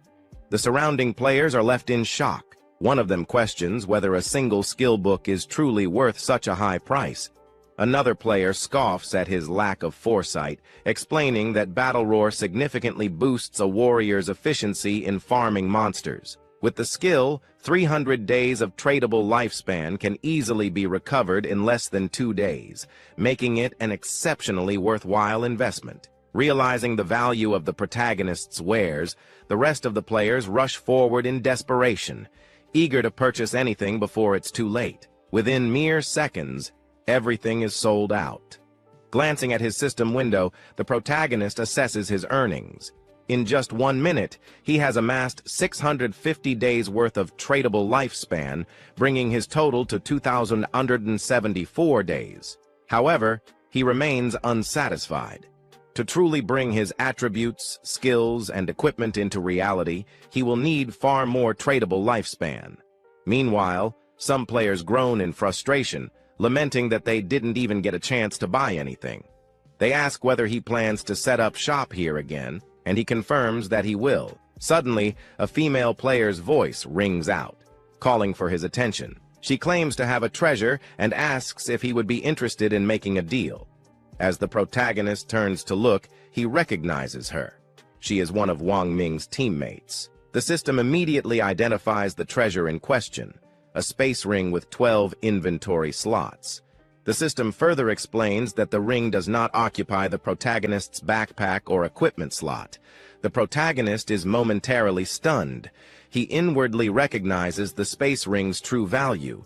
It is a rare storage item that does not take up a ring or backpack slot. Since players can only carry a maximum of 3 storage backpacks, such an item is priceless. The protagonist notes that while space rings can technically drop from any monster, their drop rate is abysmally low. The fact that this girl, with her profit profession, managed to obtain one this early in the game is nothing short of extraordinary. Her luck is off the charts. Without hesitation, he asks for the price of the ring, already calculating its true value. In his past life, a 12-slot space ring like this one sold for a staggering 3,600 days worth of tradable lifespan. However, instead of demanding lifespan, the girl simply smiles and makes an unexpected offer. She doesn't want his lifespan at all. Instead, she asks him to add her as a friend and form a party with her to take down a boss monster. The protagonist immediately agrees, and a system notification appears, confirming that player Big Plum has accepted his friend request. As they leave the starter town, the protagonist turns to Plum and asks about the boss monster she needs help with. Plum explains that it's a gold-tier boss. Though she didn't manage to catch its name, it was too far away. She does, however, describe its location: a tattered boat floating in the swamp. Hearing this, the protagonist's eyes widen in shock. Could it be the Golden Ghost Chip? He quickly recalls that the Golden Ghost Chip is a rare, special boss capable of appearing at any level. Its spawn rate is extremely low, but whenever it emerged in his past life, it triggered fierce battles between major guilds, all vying for the powerful equipment it dropped. The mere sighting of this monster was enough to ignite a bloodbath. However, based on Plum's description, he deduces that this version of the Golden Ghost Chip is likely around level 5, making it the easiest one to defeat. Even so, he can't help but wonder, how did Plum stumble upon such a rare boss so close to the starter town? His mind races, piecing things together. The space ring, her connection to Wang Ming's party, a gold-tier boss appearing seemingly by chance. A realization strikes him. Could she be the rumored koi fish of his past life? He remembers the whispers from his previous incarnation. It was said that Wang Ming's party had a mysterious member blessed with absurd luck, someone who could randomly encounter rare bosses, treasure chests, underground palaces, and even ancient temples simply by wandering around. Back then, he had dismissed it as misinformation, a smokescreen to disguise their true intel. But now, looking at Plum, he knows the rumors were true, and she's standing right in front of him. Lost in thought, he stares at her, trying to process the implications. Plum, noticing his gaze, suddenly blushes and asks why he's looking at her like that. Snapping out of it, the protagonist reassures her that it's nothing and shifts his focus back to their journey. As they step beyond the main gate of the starter town, Unbeknownst to them, a figure lurks nearby. A bald player hides behind a tree, carefully watching their every move. The scene shifts to a group of rough-looking players, where a long-haired man stands before a gathering of bald players, addressing them with authority. He boasts about his past achievements, recalling how he once led his brothers to conquer the overlord of Sand City. With confidence, he assures the bald players that if they follow his lead, he will ensure they prosper in this game. Before he can continue, the bald player who had been keeping tabs on the protagonist rushes back, reporting that the target has left town with a girl. A smirk forms on the boss's face. He scoffs at the information, convinced that the protagonist is just another young fool easily swayed by a pretty face. Without hesitation, he gathers his crew and orders them to move out. It's time to strike. Meanwhile, outside the town, as they continue their journey, the protagonist outlines his terms for helping Plum's party. He states that if the boss drops equipment or skill books that Plum can use, they will belong to her, but the rest of the loot will be his. Plum considers this for a moment before questioning what the other party members, like Wang Ming, will gain from this arrangement. The protagonist explains that since the party consists of various professions, there's no guarantee that loot for an assassin will drop. If that happens, he would have fought for nothing, which wouldn't be fair. Accepting his reasoning, Plum agrees to his conditions but makes a small request. If any gear drops for her captain or other party members, she asks if he would be willing to sell it to her at a discount. The protagonist has no objections. With the terms settled, Plum mentions that they will head to the boss's location once Wang Ming and the rest of her party log back into the game. However, after some time walking, she realizes that she has no idea where they are headed. It is only when the protagonist finally reveals their destination that it dawns on her. They are going to fight the gold-tier boss monster now. A wave of shock washes over her. The very idea is ludicrous. The protagonist is an assassin, and she is a mage. He may be able to turn invisible, but she cannot withstand a direct assault from such a powerful enemy. Fighting a gold-tier boss at this stage of the game with just the two of them sounds like suicide. But the protagonist remains calm and assured. He doesn't intend for her to fight at all. His plan is to take on the boss alone while she remains at a safe distance, observing. Even with his confidence, Plum finds it impossible to believe. She knows he is strong, but defeating a gold-tier boss solo is beyond anything she has ever heard of. Just as she prepares to press further, the protagonist suddenly halts, sensing something. Without a word, he activates his latent image skill, and in an instant, his figure vanishes into thin air. Plum is left standing there, stunned. Her eyes dart around as she tries to process what just happened. Moments ago, he was right beside her, and now there's nothing but empty space. A hint of confusion flickers across her face before she calls out, searching for him, but no response comes, only silence. Meanwhile, hidden behind a tree, the group of bald-headed fools continues to stalk the protagonist and Plum from a distance. Their so-called leader smirks, clearly convinced that they have the upper hand. One of the players suddenly notices something strange. The protagonist has disappeared. Confused, they turn to their boss for guidance. Without a second thought, he arrogantly dismisses the situation, assuming that the protagonist must have tricked Plum and abandoned her in the wild. With a wicked grin, he orders his men to move in, deciding to capture Plum first and have some fun with her before dealing with anything else. As they rush forward, their boss arrogantly reminds them of his earlier promise. "Stick with me, and you'll have a good life." Now, he claims, even women are coming their way. However, just as they close in, a shadowy figure materializes right in front of them. The leader halts in his tracks, his grin faltering as he stares into the abyss of a dark aura swirling before him. Confusion flickers in his eyes. What is this? Before he can react, the protagonist unleashes his instant shadow slash skill. And in the blink of an eye, the outcome is already decided. A cold gleam cuts through the air, and in an instant, the group is reduced to nothing but lifeless corpses. Their bodies collapse, shredded apart before they even have time to process what happened. The protagonist, as if stepping back into the void itself, fades into the shadows once more. vanishing without a trace. A system notification appears before him, confirming his kills. 5 players eliminated, earning him 12 days' worth of tradable lifespan.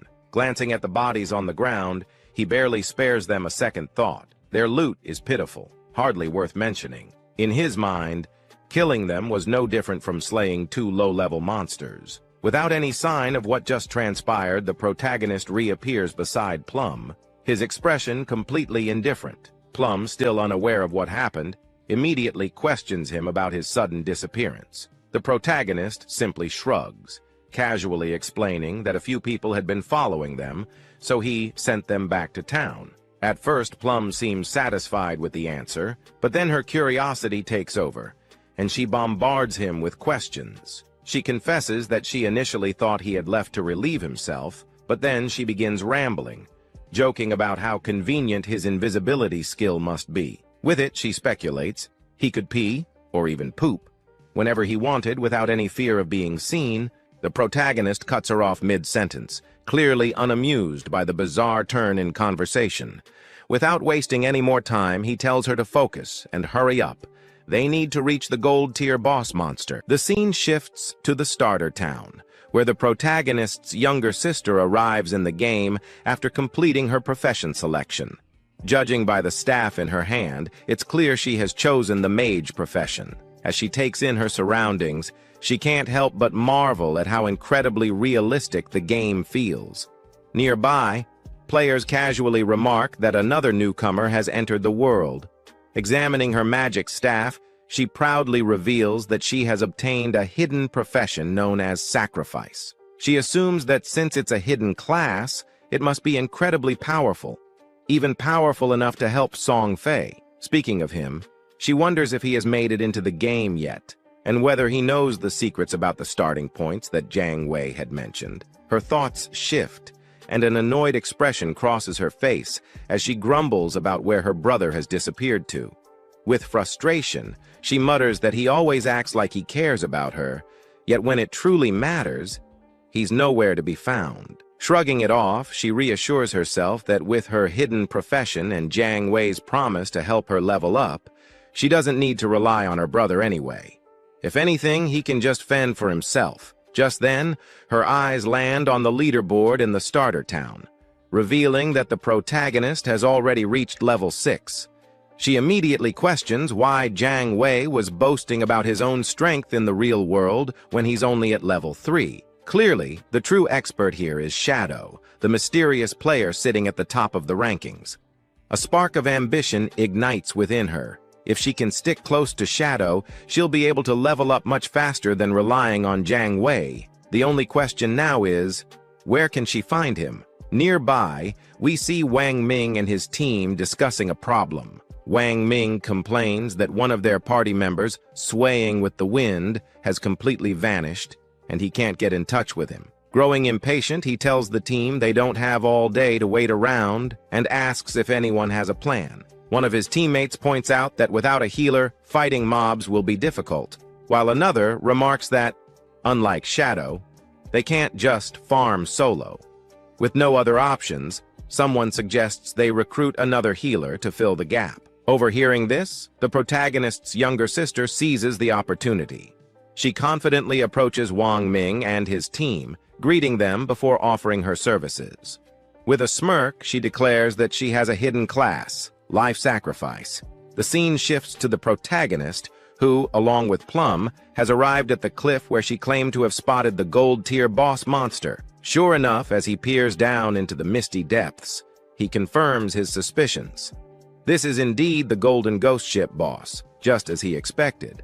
Without wasting time, he activates his latent image skill, turning completely invisible. He instructs Plum to stay hidden and keep watch for any potential ambushes from other players while he goes to settle an overdue grudge with this gold-tier menace. Plum nods in agreement without hesitation. Landing gracefully in the swamp below, a system notification immediately pops up in front of him. It warns that due to the presence of the Golden Ghost Ship boss, the entire area has been classified as a violent domain.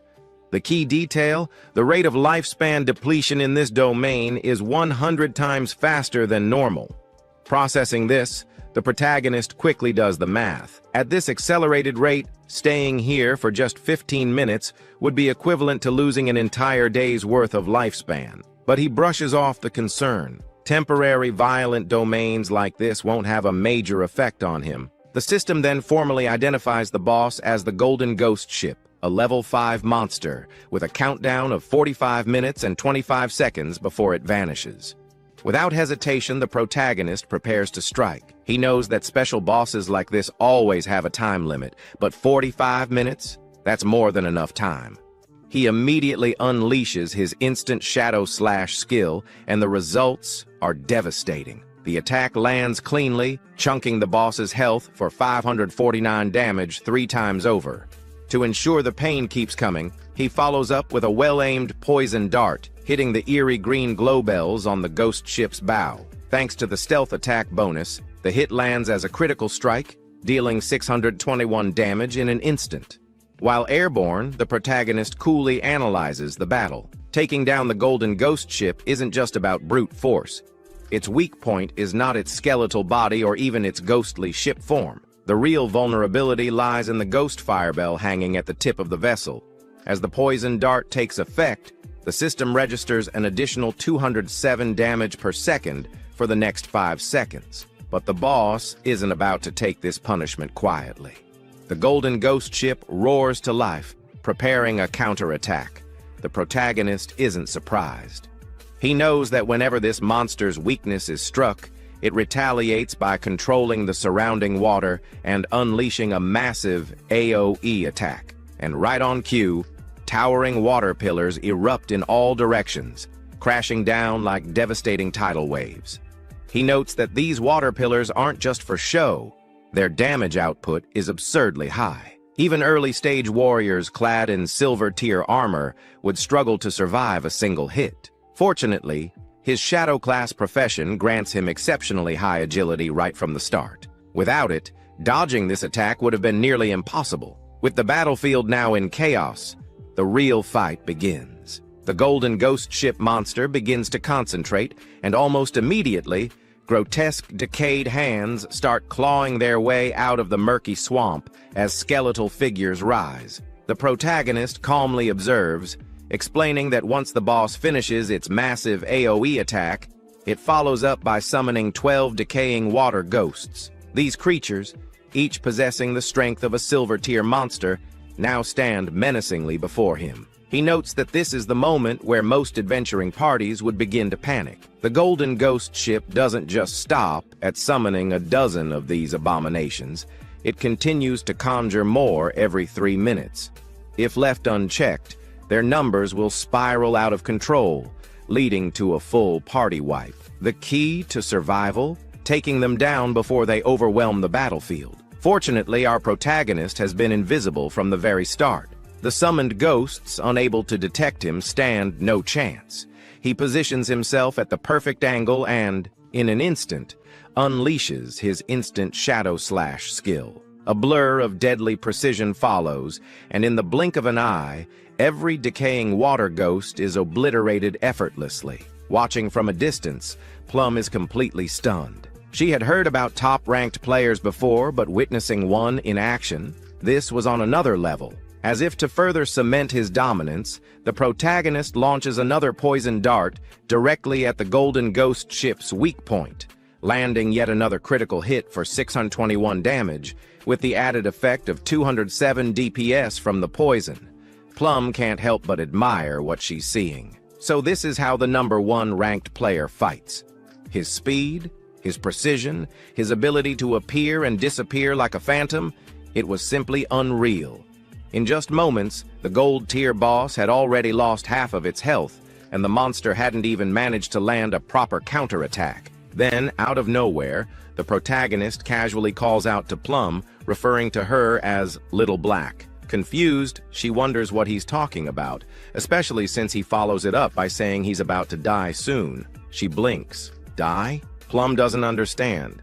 He's completely dominating the fight, and from what she can see, he still has the upper hand. Why would he say something like that? Curious and slightly concerned, she asks for clarification, but the protagonist reassures her that there's nothing for her to do. She just needs to wait for him to revive. Still puzzled, she finally addresses something else that's been bothering her. Little Black? Where did that come from? She corrects him, stating that her username is Black Plum, or Big Plum, not Little Black.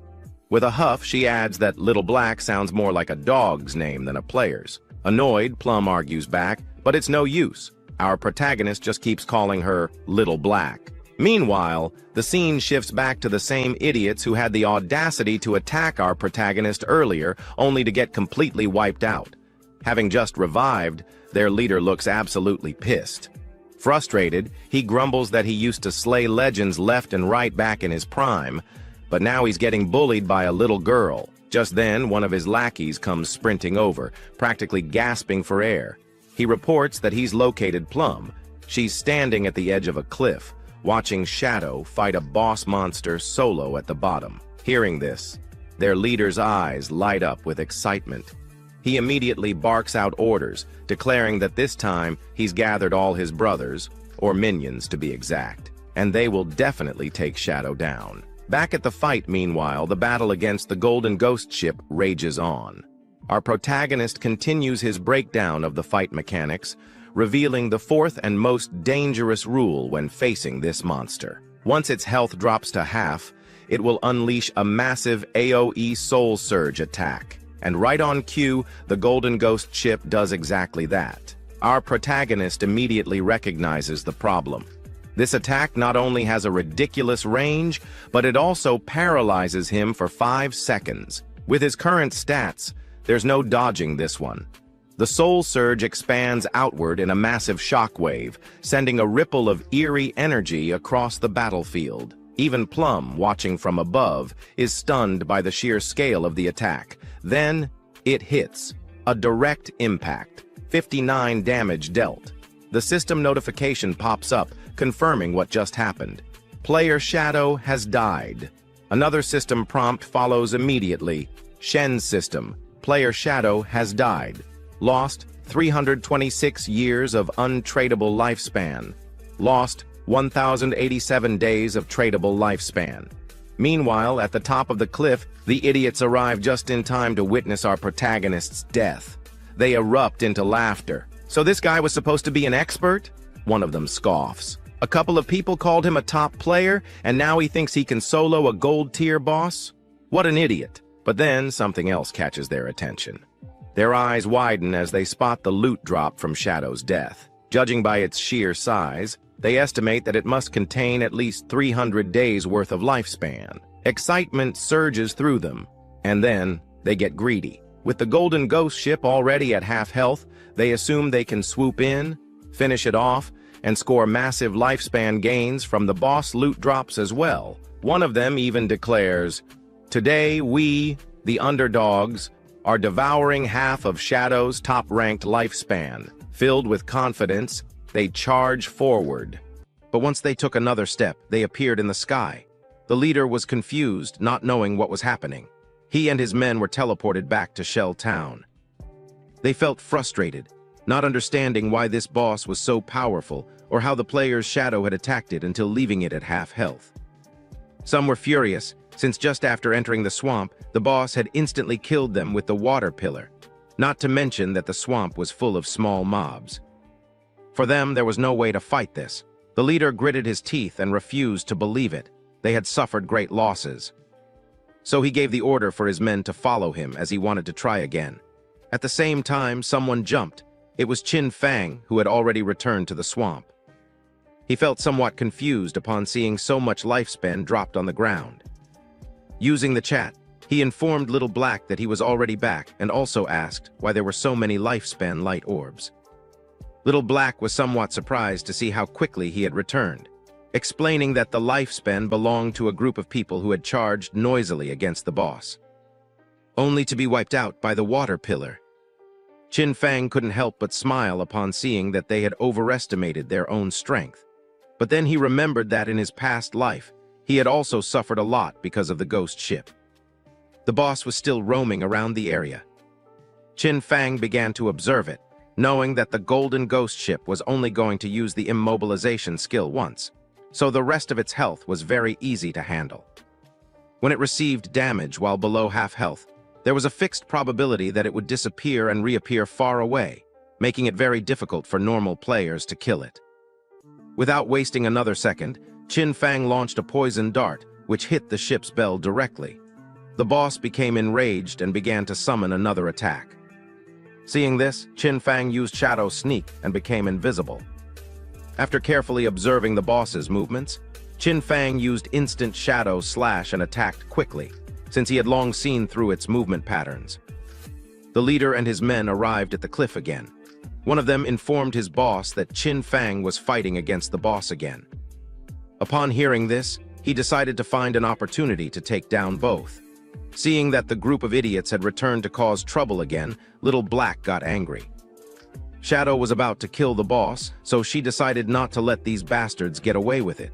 She gripped the magic staff tightly and concentrated, making thunder appear. A thunderbolt emerged from the magic staff, falling on the men, charring their bodies and leaving the others in shock. The leader, somewhat furious, asked who was attacking him.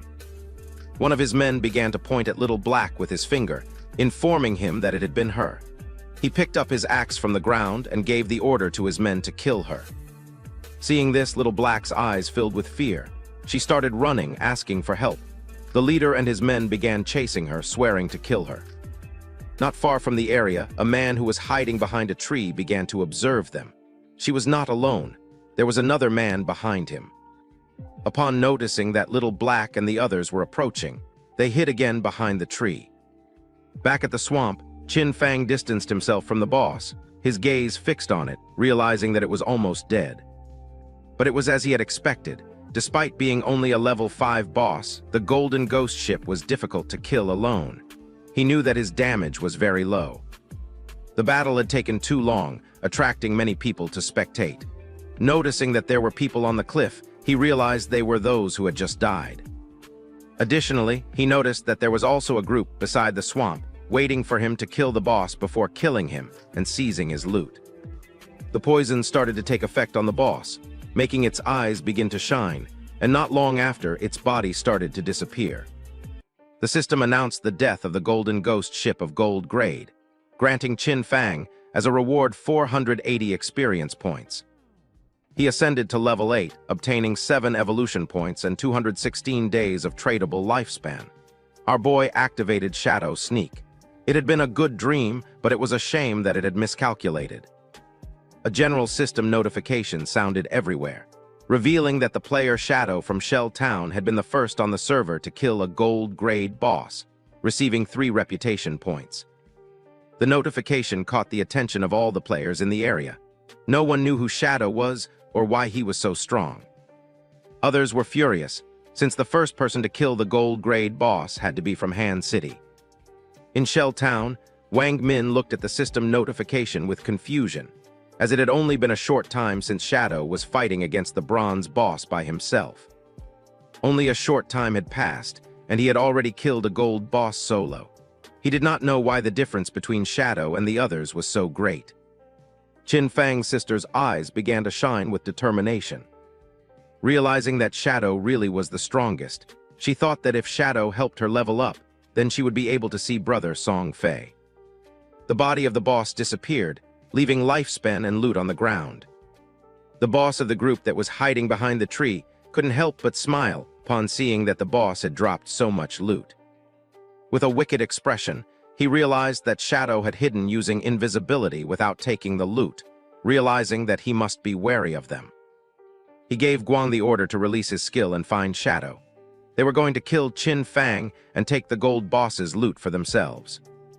Guang nodded his head, then drew his bow, used the skill called Phantom Horned Eagle, and shot an arrow toward the swamp, which transformed into the ghost of an eagle.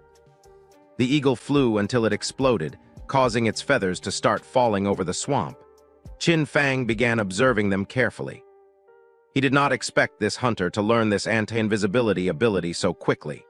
For him, it was no surprise that they were so confident in killing him and seizing his loot. But it was a pity that his assassin class came with an extra point in invisibility level. Guang's skill was level 1, so it could not break his skill. Confident, Guang turned to the boss, informing him that Shadow must have fled after seeing so many of them. The boss and his men began to advance toward the loot. Deciding to protect the loot first, he asked his men not to be careless and to prepare for battle at any moment. The ownership of the boss's loot was 5 minutes. After the time ended, the loot was going to be theirs. A proud smile appeared on their faces, but just then, Shadow began to emerge, making their eyes widen in fear. Just before they could react, Qin Fang moved like thunder, taking everyone down. Now that the atmosphere was quieter, Qin Fang's attention focused on the loot. But then a question came to his mind. Where had Little Black gone? He decided to forget about it and find her later. For now, he had enough evolution points to upgrade Greedy Hand. So he decided to upgrade the skill before obtaining the loot. Greedy Hand went from being diamond quality to epic. It could be used on monster corpses, having a 220% to 300% probability of obtaining an extra loot drop. The extra loot had a 100% probability of being 1 tier higher. Our boy picked up the loot. He was determined to use the 100% chance to gather all the light together and squeeze them. Greedy Hand started to absorb the loot, making a smile appear on Qin Fang's face. A bright light began to emerge from the forest, and after using Greedy Hand, he obtained 21 evolution points, 648 days of tradable lifespan, and 2 special items called Ghost Fire Bell. Qin Fang's eyes widened in surprise upon seeing that he had obtained 2 Ghost Fire Bells. It was a special item. After equipping it, Qin Fang would not lose lifespan upon dying, with a cooldown time of 1,560 seconds. It had 2 skills, one passive and one active. Soul Absorption was passive. When killing monsters, the amount of dropped lifespan would increase by 20%, and having 2 Ghost Fire Bells at the same time would double this effect. Soul Shock was an active skill. He could shake the bell to immobilize all enemies within a 100-meter radius for 3 seconds, with a cooldown of 512 seconds. The Ghost Fire Bell was not considered equipment, it was an item. It did not take up 2 equipment slots, and 2 Ghost Fire Bells only occupied 1 inventory slot, making it very convenient. While he was distracted, Little Black contacted him through chat, asking him to come save her. Shadow became alert and asked with a worried expression where she was. Qin Fang was somewhat worried about knowing where Little Black was. The only thing he heard through the voice chat were her screams, asking them not to come near her. Little Black was very scared, since the leader and his men had already cornered her. They praised her for having strong resistance, but revealed that there was nowhere to escape, advising her to come over calmly, and promising that they were going to make her feel so good that she would ascend to heaven. She clenched her fist, and when she looked back, she saw that she was at the edge of the cliff. Determined not to give these bastards the kill without thinking too much about it, she threw herself backward off the cliff, leaving the leader and the others in shock. Her body began to descend rapidly until it forcefully hit the ground, causing her terrible pain and making a pool of blood appear. Her body began to disappear and turn into lifespan. The leader peeked over the cliff and felt somewhat confused upon seeing that she had really jumped, thinking that she was quite resolute. Little Black informed our boy that he no longer needed to save her, since she had died and returned to the town. She felt relieved, as it was good that the tradable lifespans of their party were all on Captain Wang Min.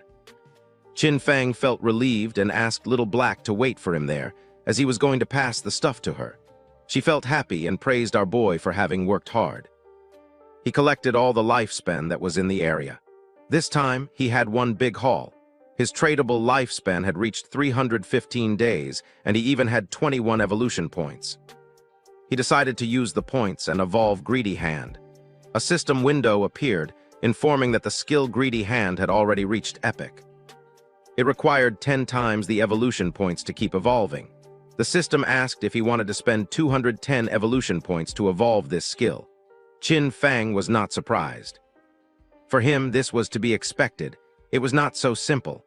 The higher the level of the skill, the more evolution points it consumed to evolve. He decided to forget about it and first raise his attack skills, since the higher his damage, the stronger the boss he could face would be, and in this way, he would be able to receive better loot. He concentrated and instant shadow slash went directly from platinum to diamond. The attack range of the skill increased from 21 meters to 27. The duration of invisibility increased from 7 seconds to 9. Now he could perform 7 slashes on all enemies along the way instead of 5 slashes, with a total duration of 10 seconds. The length of the slash increased from 3.1 meters to 4.1 meters, and now each slash would cause 300 additional damage instead of 200. He used 10 evolution points, and now only had 3 points left. The initial skill backstab enhancement went from normal to gold, skipping bronze and silver. When using backstab, damage would increase by 30% instead of 15%. Qin Fang was happy, since after evolving instant shadow slash twice, its damage had doubled. Even if he was not in stealth mode and without breaking stealth, he could inflict 3,000 points of damage. And if stealth was broken and backstab was performed, the total damage of 7 slashes could reach between 6,000 and 7,000. Using the system window, our boy started analyzing his skills. He remembered that the gold tier boss dropped from 2 to 4 silver equipment, with a small chance of dropping gold equipment. Now, due to the effects of Greedy Hand, he had received 11 gold equipment and skill books, 2 platinum equipment, and 1 platinum skill book. This loot was not bad at all, since 3 of them could be used by assassin types.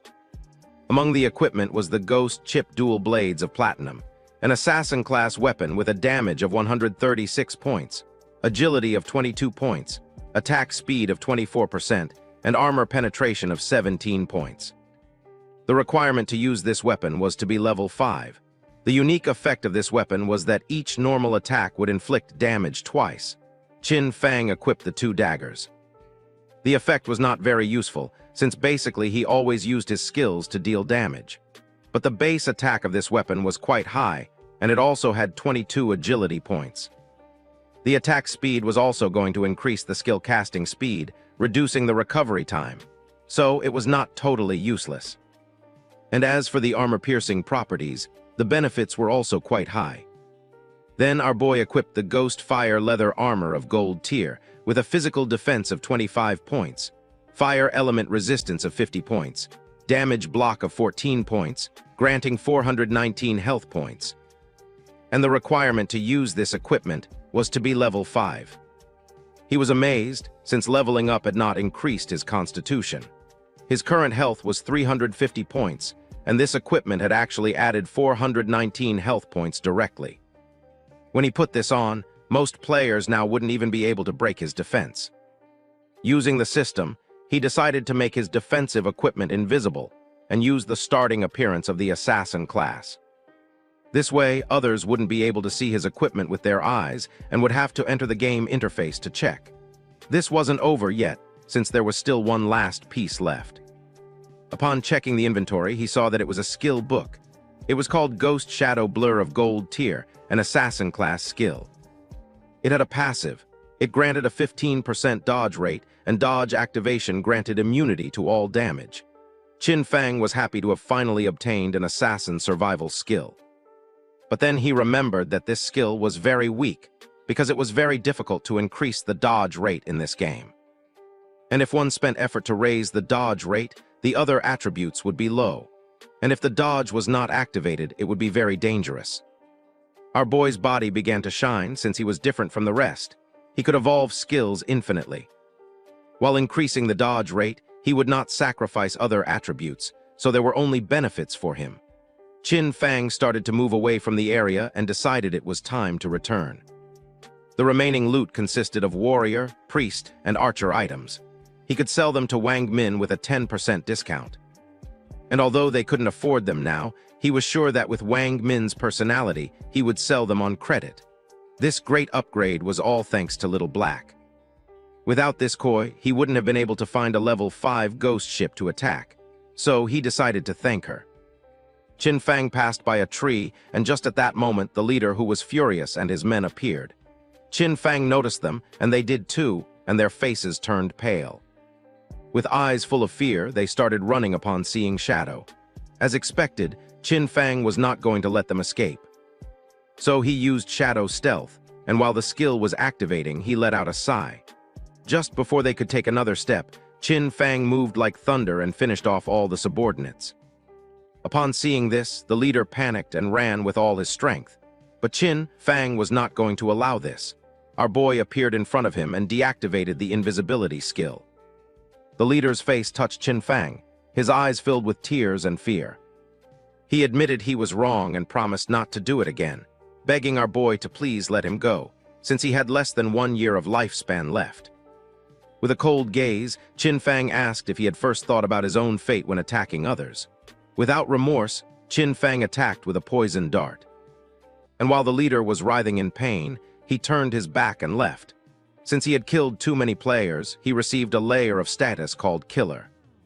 Currently in the first layer of the Killer status, he was going to lose 75% of his current lifespan upon death. Qin Fang was calm, since he had the Ghost Fire Bell. If he was careless and died once, he would not lose any lifespan. Qin Fang returned to Shell Town, and everyone's gaze fixed on him. People started talking among themselves since he had killed a gold-tier boss. Everyone was in shock. Seeing that he was not wearing any equipment, some thought that he must have exploited bugs to defeat the boss. While our boy was walking through the area, a man approached and asked him to please wait. Qin Fang turned, curious, showing a skill book with a smile. The man mentioned that they had mistakenly bought this assassin's skill book, asking him to please accept it and take it as if nothing had happened between them. The system identified the skill book. It was a common tier called Impale. It was a single-target skill. Upon hitting, it added 20 attack points and caused stun for 2 seconds, with a cooldown of 22 seconds. Qin Fang took the skill book, and his eyes widened in surprise since it was a control skill. After taking the book, he went on his way, and the man and the others went on theirs. One of the men, furious, told Xian Zhao that they had been killed by Qin Fang. For him, it was too cowardly to have to give a skill book to him. The other man nodded, since no one treated them like that. The other man decided to use each of their connections to gather people. With everyone contributing, even a single spit from each of them could drown Qin Fang, so there was no reason to fear him. With a serious gaze, Xian Zhao made it clear that Shadow was growing so fast and leveling up by himself, so he must have a great secret.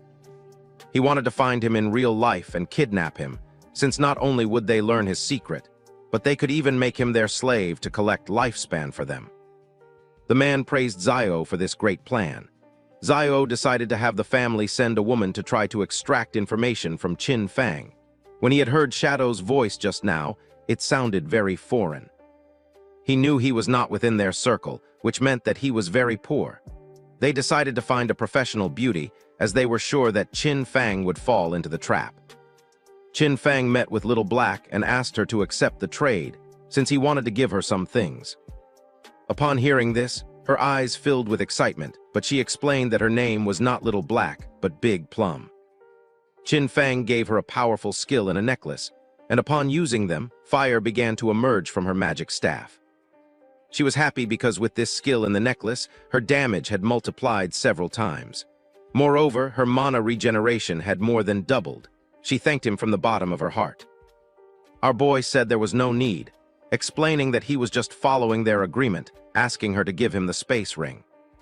With a smile, she took the space ring out of the inventory and said that he could keep it.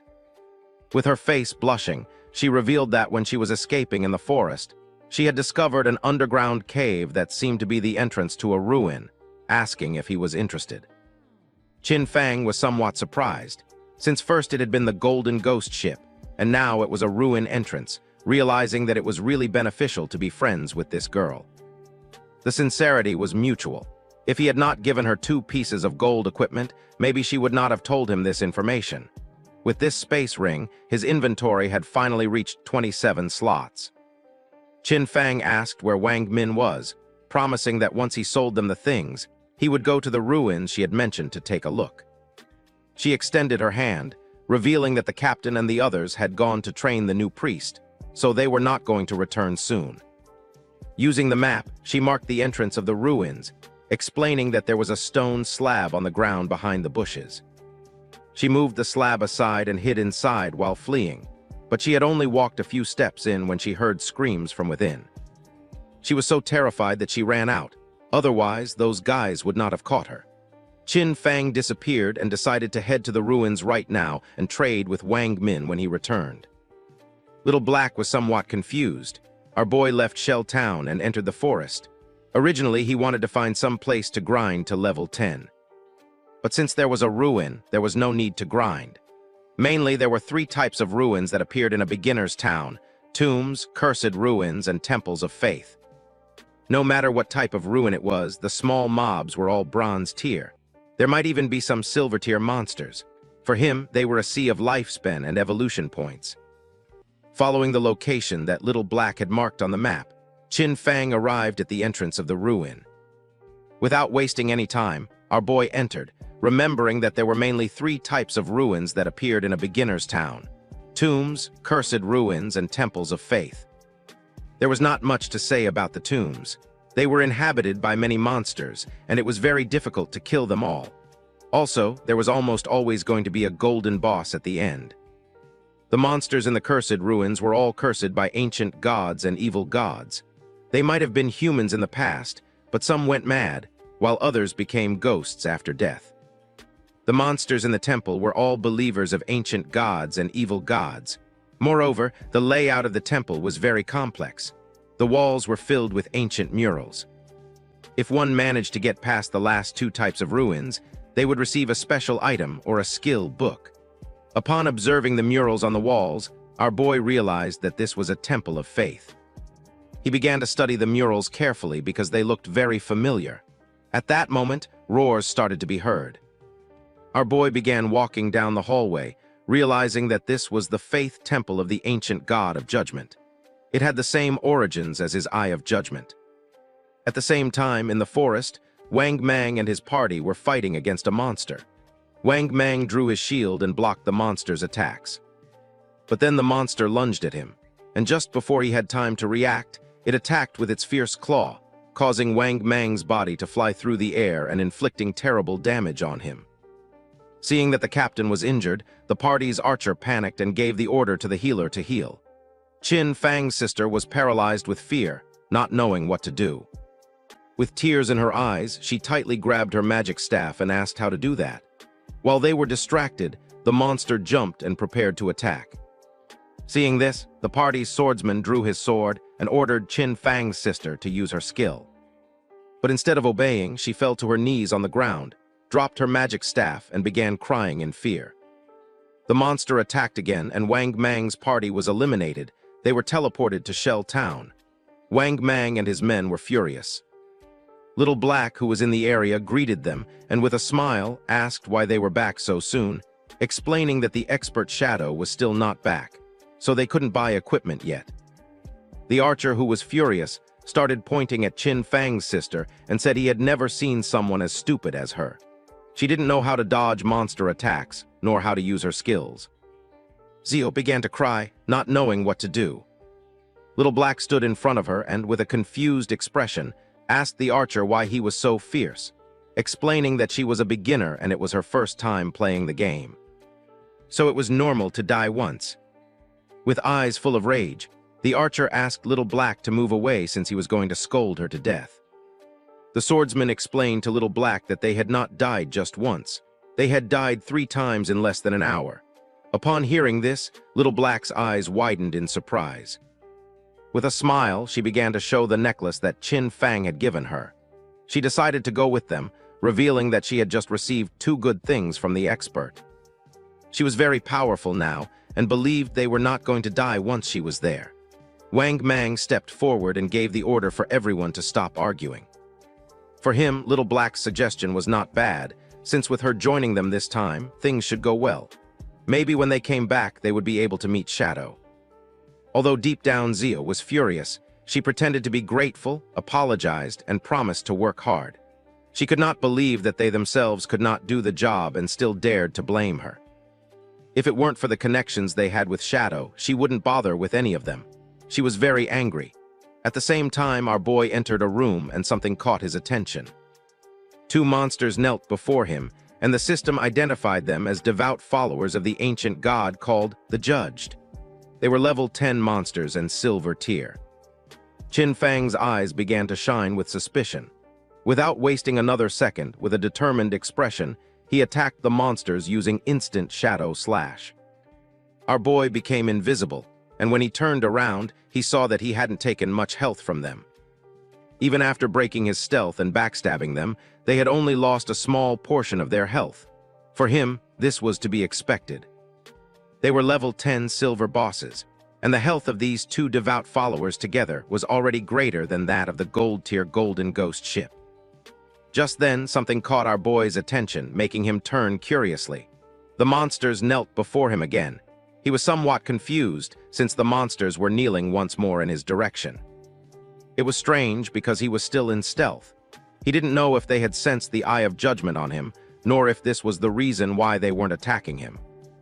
Qin Fang questioned whether they knew the way and asked them to guide him. The monsters raised their heads and began to roar.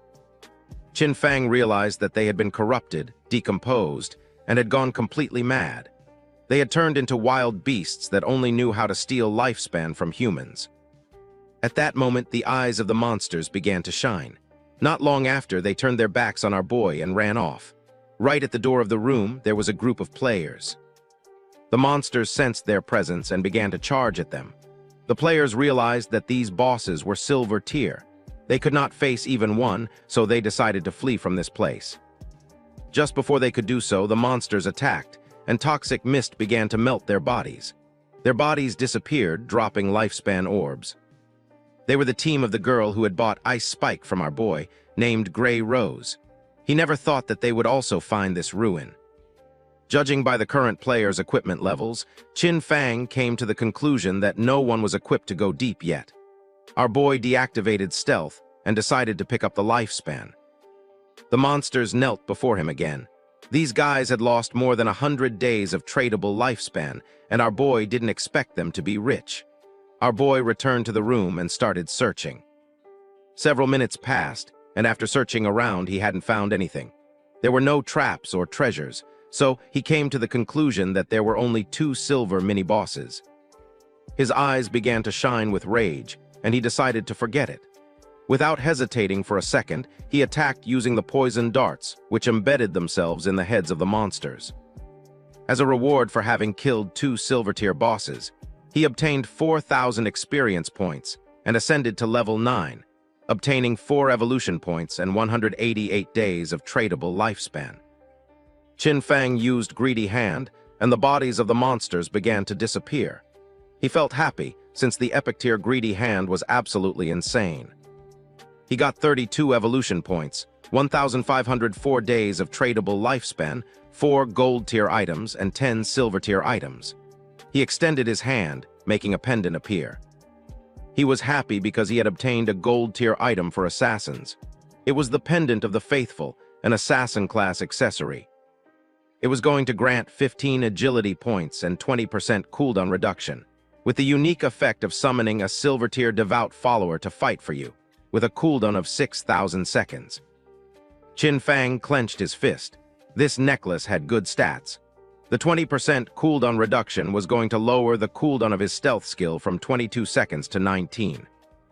The cooldown of poison darts dropped from 4.35 seconds to 3.75 seconds. That of instant shadow slash went from 10 seconds to 8. Grinding had become much more efficient, since all his other gear required being above level 8. No one else could use this yet, so he decided to keep it for now and sell it later. Just when Qin Fang was about to leave, the ground started moving. Our boy became somewhat curious, and when he turned around, a small pillar emerged. His eyes began to shine with joy, because after eliminating all the monsters, the mechanism had been activated. Qin Fang examined the pillar carefully, realizing that it was a hidden mechanism. Not long after, the mechanism of the pillar was activated, and a platform appeared under our boy's feet. A door that was on the ground opened, and little by little, the platform began to descend. It was a lift. Once the platform had descended several meters, the door began to close. Several minutes later, it stopped. Qin Fang felt as if he had descended 300 or 400 meters. This place was dark and seemed gloomy. Qin Fang's attention was fixed on it. Thanks to his knowledge, he realized that this was the maze hidden beneath the temple. He knew there was a certain chance that a hidden maze would appear in the ruins. He had explored many of them in his previous life, so he knew there were countless traps in the maze. But as long as there were people acting as cannon fodder, there was no danger in exploring them, only that it would take a lot of time. With a confident gaze, he took out the pendant. With his current attributes, if he activated any trap, he would die. But luckily, he had this thing, which allowed him to summon a silver-tier devout follower to fight for him. He extended his hand and used the power of the pendant to summon a devout follower, making a zombie appear on the ground. Pointing toward the hallway of the maze, our boy gave it the order to go scout. The devout follower stood up and began walking toward the hallway. Qin Fang crossed his arms and couldn't help but feel happy, since it was easy to explore with a lackey scouting ahead. But there was still a chance of danger, so he decided to evolve his dodge passive first, just in case. He used 11 evolution points, and his ghost shadow blur went from gold tier to epic tier, increasing the passive dodge rate from 15% to 75%. Now, dodge activation was going to grant immunity to all damage. A 75% dodge rate was already very high. He had just enough remaining points to evolve Instant Shadow Slash to epic tier. Using 13 evolution points, Qin Fang evolved his Instant Shadow Slash from Diamond tier to epic. The range increased up to 30 meters and the duration up to 12 seconds. Now he could perform 9 slashes instead of 7, with a cooldown time of 8.8 seconds. The width of the slashes increased up to 5 meters, and the damage increased from 300 points to 400. Qin Fang's eyes began to shine, since to evolve from epic to legendary required 10 times the evolution points. The higher the starting tier of an item, the more profitable it was to evolve it. For example, if a skill was of epic tier at the beginning, evolution to legendary tier was the first evolution, so it only required the base evolution point of 1. Since the target for evolution was legendary tier, it required 10 times the points, and 1 times 10 equals 10 points. This also meant that if he only obtained an epic skill, he could quickly evolve it to legendary tier, then mythical tier, ancient tier, and immortal tier. But if a skill was normal tier at the beginning, then to evolve it to epic tier, it would need to be evolved 7 times, and by the time it reached the 10 times point, it would need hundreds of points. However, the good thing was that no matter which tier the skill started at, he could spend very few points to evolve it to epic tier. In other words, from now on, all his skills were going to be at least epic tier. He had 11 evolution points remaining, and he could only evolve the starter skill, Shadow Sneak. He used 8 points, and the skill went from silver tier to platinum. The duration of the skill increased from 16 seconds to 24, and the attack that broke stealth increased by 90, going from 120 to 210. Cooldown went from 26 to 22 seconds. He had the attribute that reduced the cooldown speed by 35%, and for this reason, the final cooldown for Shadow Sneak was 16.3 seconds. The cooldown was still too long, and the stealth-breaking attack was a bit low. He knew he needed to swap this skill in the future. While walking through the hallway, the devout follower stepped on a slab, activating a trap, and then a giant rock fell on top of it, crushing its body. Its body transformed into light. Now that the summon had died, he decided to wait for the cooldown before resummoning. This maze was complex and dangerous. He could only do this to explore slowly and hope to find good things when the time came. In the upper layer of the temple, a man carrying a shield and a hooded woman peeked their heads through the door. The man informed his captain, Grey Rose, that the monsters had disappeared. Upon hearing this, Grey Rose couldn't help but feel somewhat surprised. They entered the room, and Grey Rose noticed that their lifespan had also disappeared. Knowing that someone must have killed those monsters and taken their lifespan, she didn't know who. The man mentioned that only the expert Shadow could kill 2 silver-tier bosses. Grey Rose thought he was right, but felt relieved since they wouldn't have to die again. She put her hand on her chin and remembered that when they had come here, they had seen a person who seemed to be communicating with the monsters. She didn't know if it was Shadow, nor if he had a skill that could enchant the bosses. If that was the case, he had an incomprehensible and terrifying power. At the same time, in the second layer of the temple, Qin Fang's devout follower died again by activating another trap. In front of our boy, there was a long path leading to a door. Qin Fang had explored for 3 hours, and this should be the end of the maze. Based on his previous life's experience, using human lives to explore would kill at least hundreds. Using the pendant, Qin Fang summoned another devout follower again. It started walking ahead, and Qin Fang began following closely behind. Qin Fang gave it the order to open the door. Following our boy's command, the monster began to use all its strength but was unable to open it. It got to the point where its body began to tremble. Qin Fang's eyes filled with suspicion upon seeing that the monster could not open the door. Then he approached and touched it with his hand. By doing this little by little, the door began to open, leaving Qin Fang in shock. A wave and a curtain of smoke began to emerge from the other side of the door. Our boy began to sweat, knowing that this was not good. On the other side of the door, there was a room full of pillars, and in the center, there was a chest covered with thorny vines. Qin Fang entered the room, and upon observing carefully, he noticed that the chest was full of thorns. It was locked, and next to it there was an NPC. The NPC was a woman who had the lower part of her face bandaged. The system tried to detect her stats, but was unable to. Qin Fang's eyes widened in surprise when he saw that there was no information about her.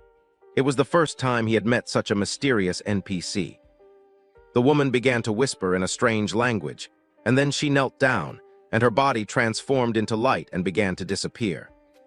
Qin Fang started to observe her closely, not knowing why she had disappeared. Then the thorns that were on the treasure chest also began to disappear.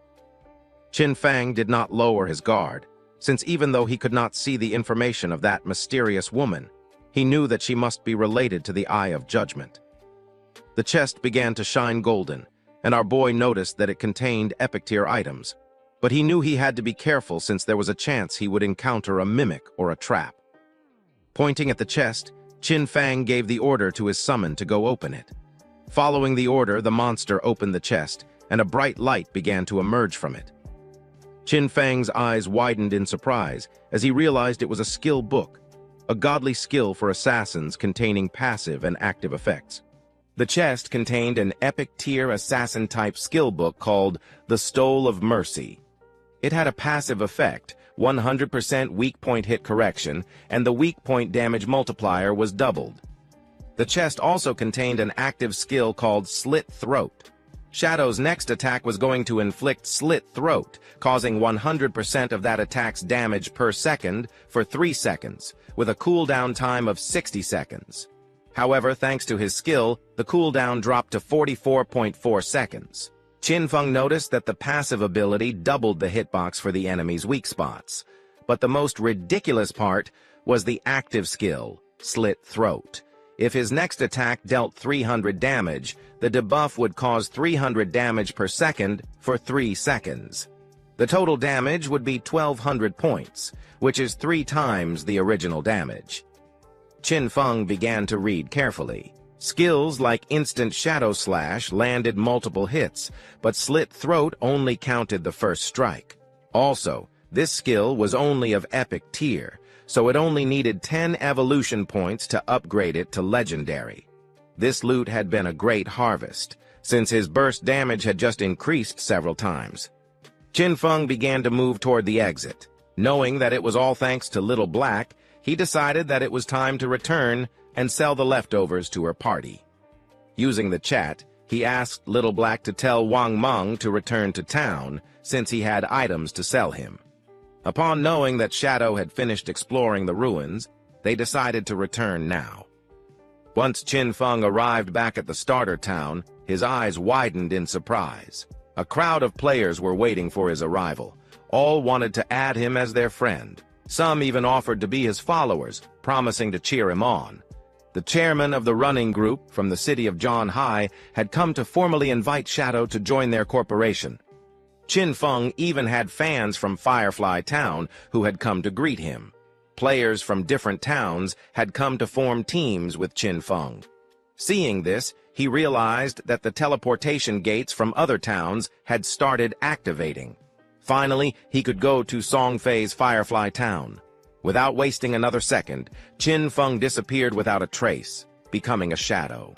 Using his invisibility skill, Qin Feng began to move away from the area, and the players started fighting among themselves, thinking that he had left because they kept bothering him. Qin Feng reached Little Black and caught her attention. Raising her hand, she informed her captain that the expert Shadow had arrived. Something caught Qin Feng's attention. It was none other than his sister, Qin Xiu. She began to show a kind smile. Many questions came to Qin Feng's mind. He didn't know how she had managed to get into Wang Meng's team. Knowing that Wang Meng's crew could be destroyed because of her, he knew he had to be careful, since everyone knew that Shadow existed now. He couldn't reveal his true identity. He still couldn't use his powers in real life. And with so many eyes on him, even a kitchen knife could kill him right now. Xiu couldn't help but blush as she could tell how powerful he was just by looking at him. Realizing that compared to him, Wang Meng's party was like trash, she thought that if he carried her, then she could reunite with Song Fei in a matter of days. Using the system, Qin Feng explained to the captain that this equipment was perfect for their party's classes. Moreover, the skill books could increase their combat power. Their boy set an initial price of 2,200 days of lifespan. For Wang Meng, this was very expensive, since they were all silver and gold tier. For now, they could not afford it. Qin Feng said that there was no problem, since they could pay him later. Wang Meng was sincere and thanked him, not knowing how to repay him for helping them. If ever Qin Feng needed them in the future, he only had to say the word, and they would do their best to help him. The swordsman of the party put on a golden helmet. According to him, Shadow was awesome. He could not believe that he was getting gold-tier equipment so soon. Wang Meng also equipped the equipment, obtaining a gold-tier skill with which his DPS had tripled. He could not avoid crying, since Shadow even let them buy on credit. Realizing that he trusted them, Wang Meng began to inspect his inventory, but did not find anything for priests, leaving Xiu somewhat confused. The archer was furious, since she was lucky to leech XP from them. Xiu approached Qin Feng and introduced herself as the priest of Wang Meng's party and asked if he had any equipment for her. The system informed their boy that the player, Little Graceful, wanted to add him as a friend. Xiu's eyes widened in surprise. Qin Feng began to stare at her with a cold gaze and disappeared without a trace, leaving poor Xiu in shock. With a confused expression, she asked where Shadow had gone. Wang Meng explained to her that he probably just hadn't gotten any priest drops this time, and that maybe next time he would bring items for her. The archer revealed the harsh truth. Qin Feng had intentionally ignored her. For Little Black, Shadow was very cool, as he appeared and disappeared like a dragon. Qin Feng walked away from them, knowing that he currently had a gold-tier priest staff in his bag and also a gold-tier priest skill book. But there was no reason why he would give such precious things to Qin Xiu Yu. As he progressed, he would have tons of unused equipment and skill books. Selling them individually wasted too much time. But Wang Meng's backing with the authorities was perfect for bulk buying from him. He could not allow Xiu to affect his cooperation with the authorities. He needed to quickly find a priest for Wang Meng's team to replace her. His eyes began to shine with seriousness when he thought that he needed to find Little Zhu quickly. Zhu Yikshu, the former manager of the God Slayer Guild in his past life. She was a hidden class priest called White Aven Priestess, which came with a white bird that could heal and apply buffs. She was the only priest he knew who could defeat epic-tier bosses alone. She was his powerful ally, and compared to her, Qin Xiu Yu was complete trash. Qin Feng activated the gate, remembering that Little Zhu was also from Firefly Town. Just like Song Fei being perfect, if Qin Feng could find Little Zhu, he was going to put her on Wang Meng's team. Using the gate, he traveled to Firefly Town. Qin Feng arrived at Firefly Town, a place very different from the starter town. While he was walking through the area, he heard two players who wanted to hurry back. Since the silver boss was below half health, they couldn't let someone steal it, or they would have died in vain. One of them cursed Song Fei, since that bastard brought many fangirls with him, knowing there was no way to compete with him. nor did he know how some minor celebrity had so many brainless fans. Qin Feng had just arrived and had already found clues about Song Fei. Following the players, he reached a valley. This was the level 5 area called Wailing Valley. The monsters in this place were Ember Burfians and the Shackles. After walking a bit, he started to hear players fighting. When peeking his head out, he saw a group of players attacking a two-headed monster with its body surrounded by flames. Qin Feng knew that this twin-headed and buried monster was a silver-tier boss, and noticed that the situation was somewhat chaotic, since many players were attacking each other. When observing closely, Qin Feng saw a group of players, and among them was the bastard Song Fei. Two players stood in front of Song Fei's team and drew their weapons. One of them had been ambushed by Song Fei, and his lifespan had been stolen by him. He swore to kill him. With a smile, the player carrying a shield asked if Song Fei thought that hiding behind his mage girls made him safe, revealing that he had the godly anti-aging skill. Just before he could take a step, one of Song Fei's mages crushed his head using a magic staff. Qin Feng remembered that Song Fei, with the title Heaven-Defying Mage God, had the mage class. In his past life, this bastard tricked a bunch of fans into choosing the mage class, only to take all their equipment and skills to strengthen himself quickly. But a team couldn't be made up of only mages, so his fangirls came up with a solution. Some put their attribute points into intelligence to become glass cannon mages. Some put their points into agility to become disruption mages. Others used their points on health to become meat shields, and some chose strength to become battle mages who attacked using their staff. In the early stages, Song Fei's team was extremely dominant, stealing lifespan from players everywhere without anyone being able to stop them. And as expected, as the game went on, most of his fangirls died pretty quickly. Pointing at the boss with his finger, Song Fei made up a lie, saying that his fans were working so hard that now his heart hurt. He hoped the boss would die soon so everyone could rest, and also that the world would be full of love and free of violence. The twin-headed and buried monster began to advance toward Song Fei's group. One of Song Fei's fans explained that this was not hard for them, since the one who was trying the hardest was him. According to her, he worked so much that he shouldn't have to endure all this. She started pointing at the monster and decided to kill it so it wouldn't hurt their beloved Song Fei. Song Fei's fans began attacking the monster by casting spells. They were willing to defeat it so that Song Fei would become king, swearing to follow him no matter where he went. The monster opened its mouth and launched a burst of fire toward Song Fei, putting him on alert. But just before the burst of fire could get close, one of his fans stepped in the way, taking the attack fully. Song Fei took the girl's hand and began to show a sad gaze while the woman's body was disappearing. With tears in her eyes, she swore to do anything for him. The chubby girl tightly grabbed her magic staff and told the others to get angry, since if they killed this ugly monster, Brother Song Fei would be able to ascend to first place in the ranking he had to surpass Shadow. This made the others excited. Raising their weapons, they swore to conquer the world, dominate the heavens, and fight alongside Song Fei. They summoned several powerful spells, causing thunderbolts to strike the monster.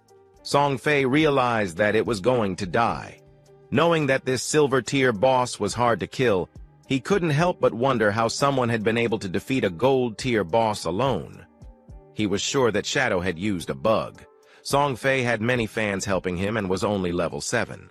He didn't know how Shadow leveled up so fast. A smile spread across his face, since once he defeated this silver-tier boss, he was going to level up to 8. He knew that Shadow had been stuck at level 9 for a long time, so he decided to take the opportunity to surpass him and become the #1 player of the godforsaken game.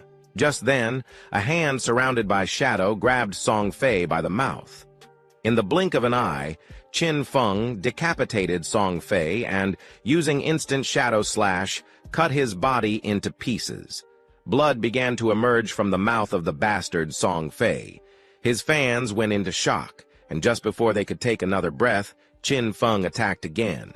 Moving like thunder, he cut the bodies of the fans and the boss into pieces. A system window appeared, informing that the boss had been defeated and granting him 150 experience points. The boss fell to the ground, and its body began to transform into lifespan. The players were in shock, since they couldn't believe that Shadow had killed the boss with a single strike. A single attack from Shadow did thousands of points of damage, while theirs only did 100 points of damage. Shadow was 10 times stronger than them. The corpse of the boss transformed into orbs of lifespan, and Qin Feng deactivated his stealth skill. The smartest players realized that it had been an AoE attack. They couldn't believe that a single attack had killed Song Fei and all his gang of fans. Upon observing closely, they saw Shadow and remembered that he was the one who had achieved the first global kill of the gold-tier boss. They decided to leave and let Shadow have the loot. They began to cheer for Shadow for having avenged them by killing Song Fei's gang.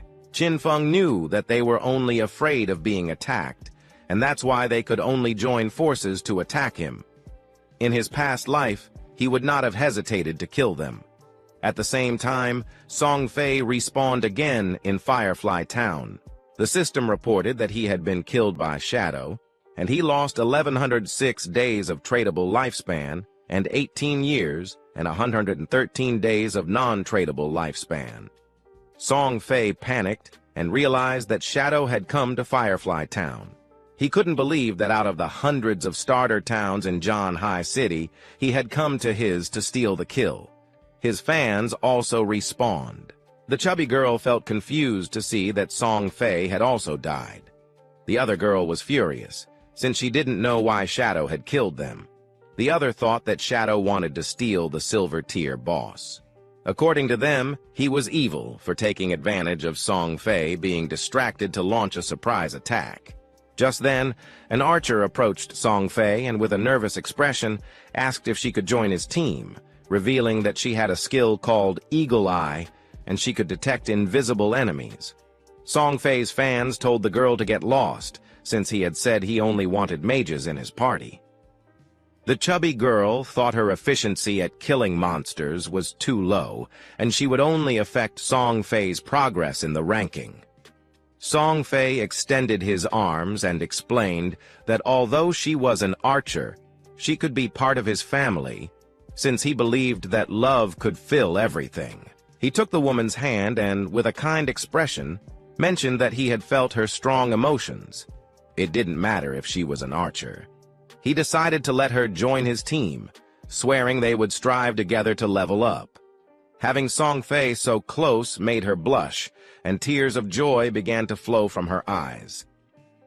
An assassin appeared and mentioned that she could also become invisible, swearing that she was going to make Shadow pay for having killed him. The mage revealed that she had learned a new AoE skill and could freeze Shadow. Song Fei extended his arms, making it clear that his family was full of love. Any girl who wanted to join his team was welcome. The girls began to cry with joy and swore to stand by Song Fei forever. According to them, Shadow had no honor for having attacked their beloved Song Fei by surprise. They promised that he was going to pay the price. As soon as they found Shadow, they were going to let Song Fei kill him so that he could learn what happened when someone messed with Song Fei. The attention of two players focused on them. They didn't know what Song Fei wanted to do now, but they were aware that someone had killed him out there, which was very satisfying. They remembered that there were many girls protecting Song Fei, so they didn't know how he had been killed. But then they realized it must have been Shadow. According to them, Shadow was incredible, and seeing the girls crying for Song Fei, they thought these girls were not right in the head. A smile spread across Song Fei's face as he was confident that with so many people as witnesses, when he defeated Shadow, everyone would know that it was useless to be strong if one fought alone, especially being an assassin. According to him, Shadow was a soft assassin who had dared to challenge a great and noble mage like him. At the same time, Qin Feng picked up the loot using Greedy Hand, obtaining 16 evolution points, 217 days of tradable lifespan, 6 pieces of silver-tier loot, and 1 piece of golden-tier loot. Qin Feng decided to evolve the skill Graceful Liberation, consuming 10 out of 19 points. The skill went from epic to legendary. The passive effect, Weak Point Attack Correction, went from 100% to 200%, and the weak point attack multiplier was doubled. The active effect also improved. The next attack was going to trigger the throat slit effect, causing 150% attack damage per second instead of 100%, with a duration of 3 seconds. The cooldown of the skill went from 30 seconds to 18.5 seconds. The weak point hit correction had increased by 100%, reaching 200%, which equaled doubling the target's weak point. If it was amplified even more, half of the enemy's body would be considered a weak point. He feared that even his Shadow Slash could deal weak point damage. The initial epic level skill with 0 evolution points could evolve to legendary. However, to evolve it from legendary to mythical, it required 100 times more evolution points. It needed 200 points to evolve from legendary to mythical. According to this pattern, the epic level Greedy Hand was going to require 210 evolution points to evolve, and when it reached legendary, evolving it was going to require 340 points. He had 9 evolution points left, so he decided to evolve Backstab Enhancement. Qin Feng spent 8 points, and the skill Backstab Enhancement went from gold to platinum, and the damage of the passive effect increased from 30% to 40%. A silver tier boss plus the group of players had given him a total of more than 1,400 days of tradable lifespan. His mission had been fulfilled, so he decided it was time to return.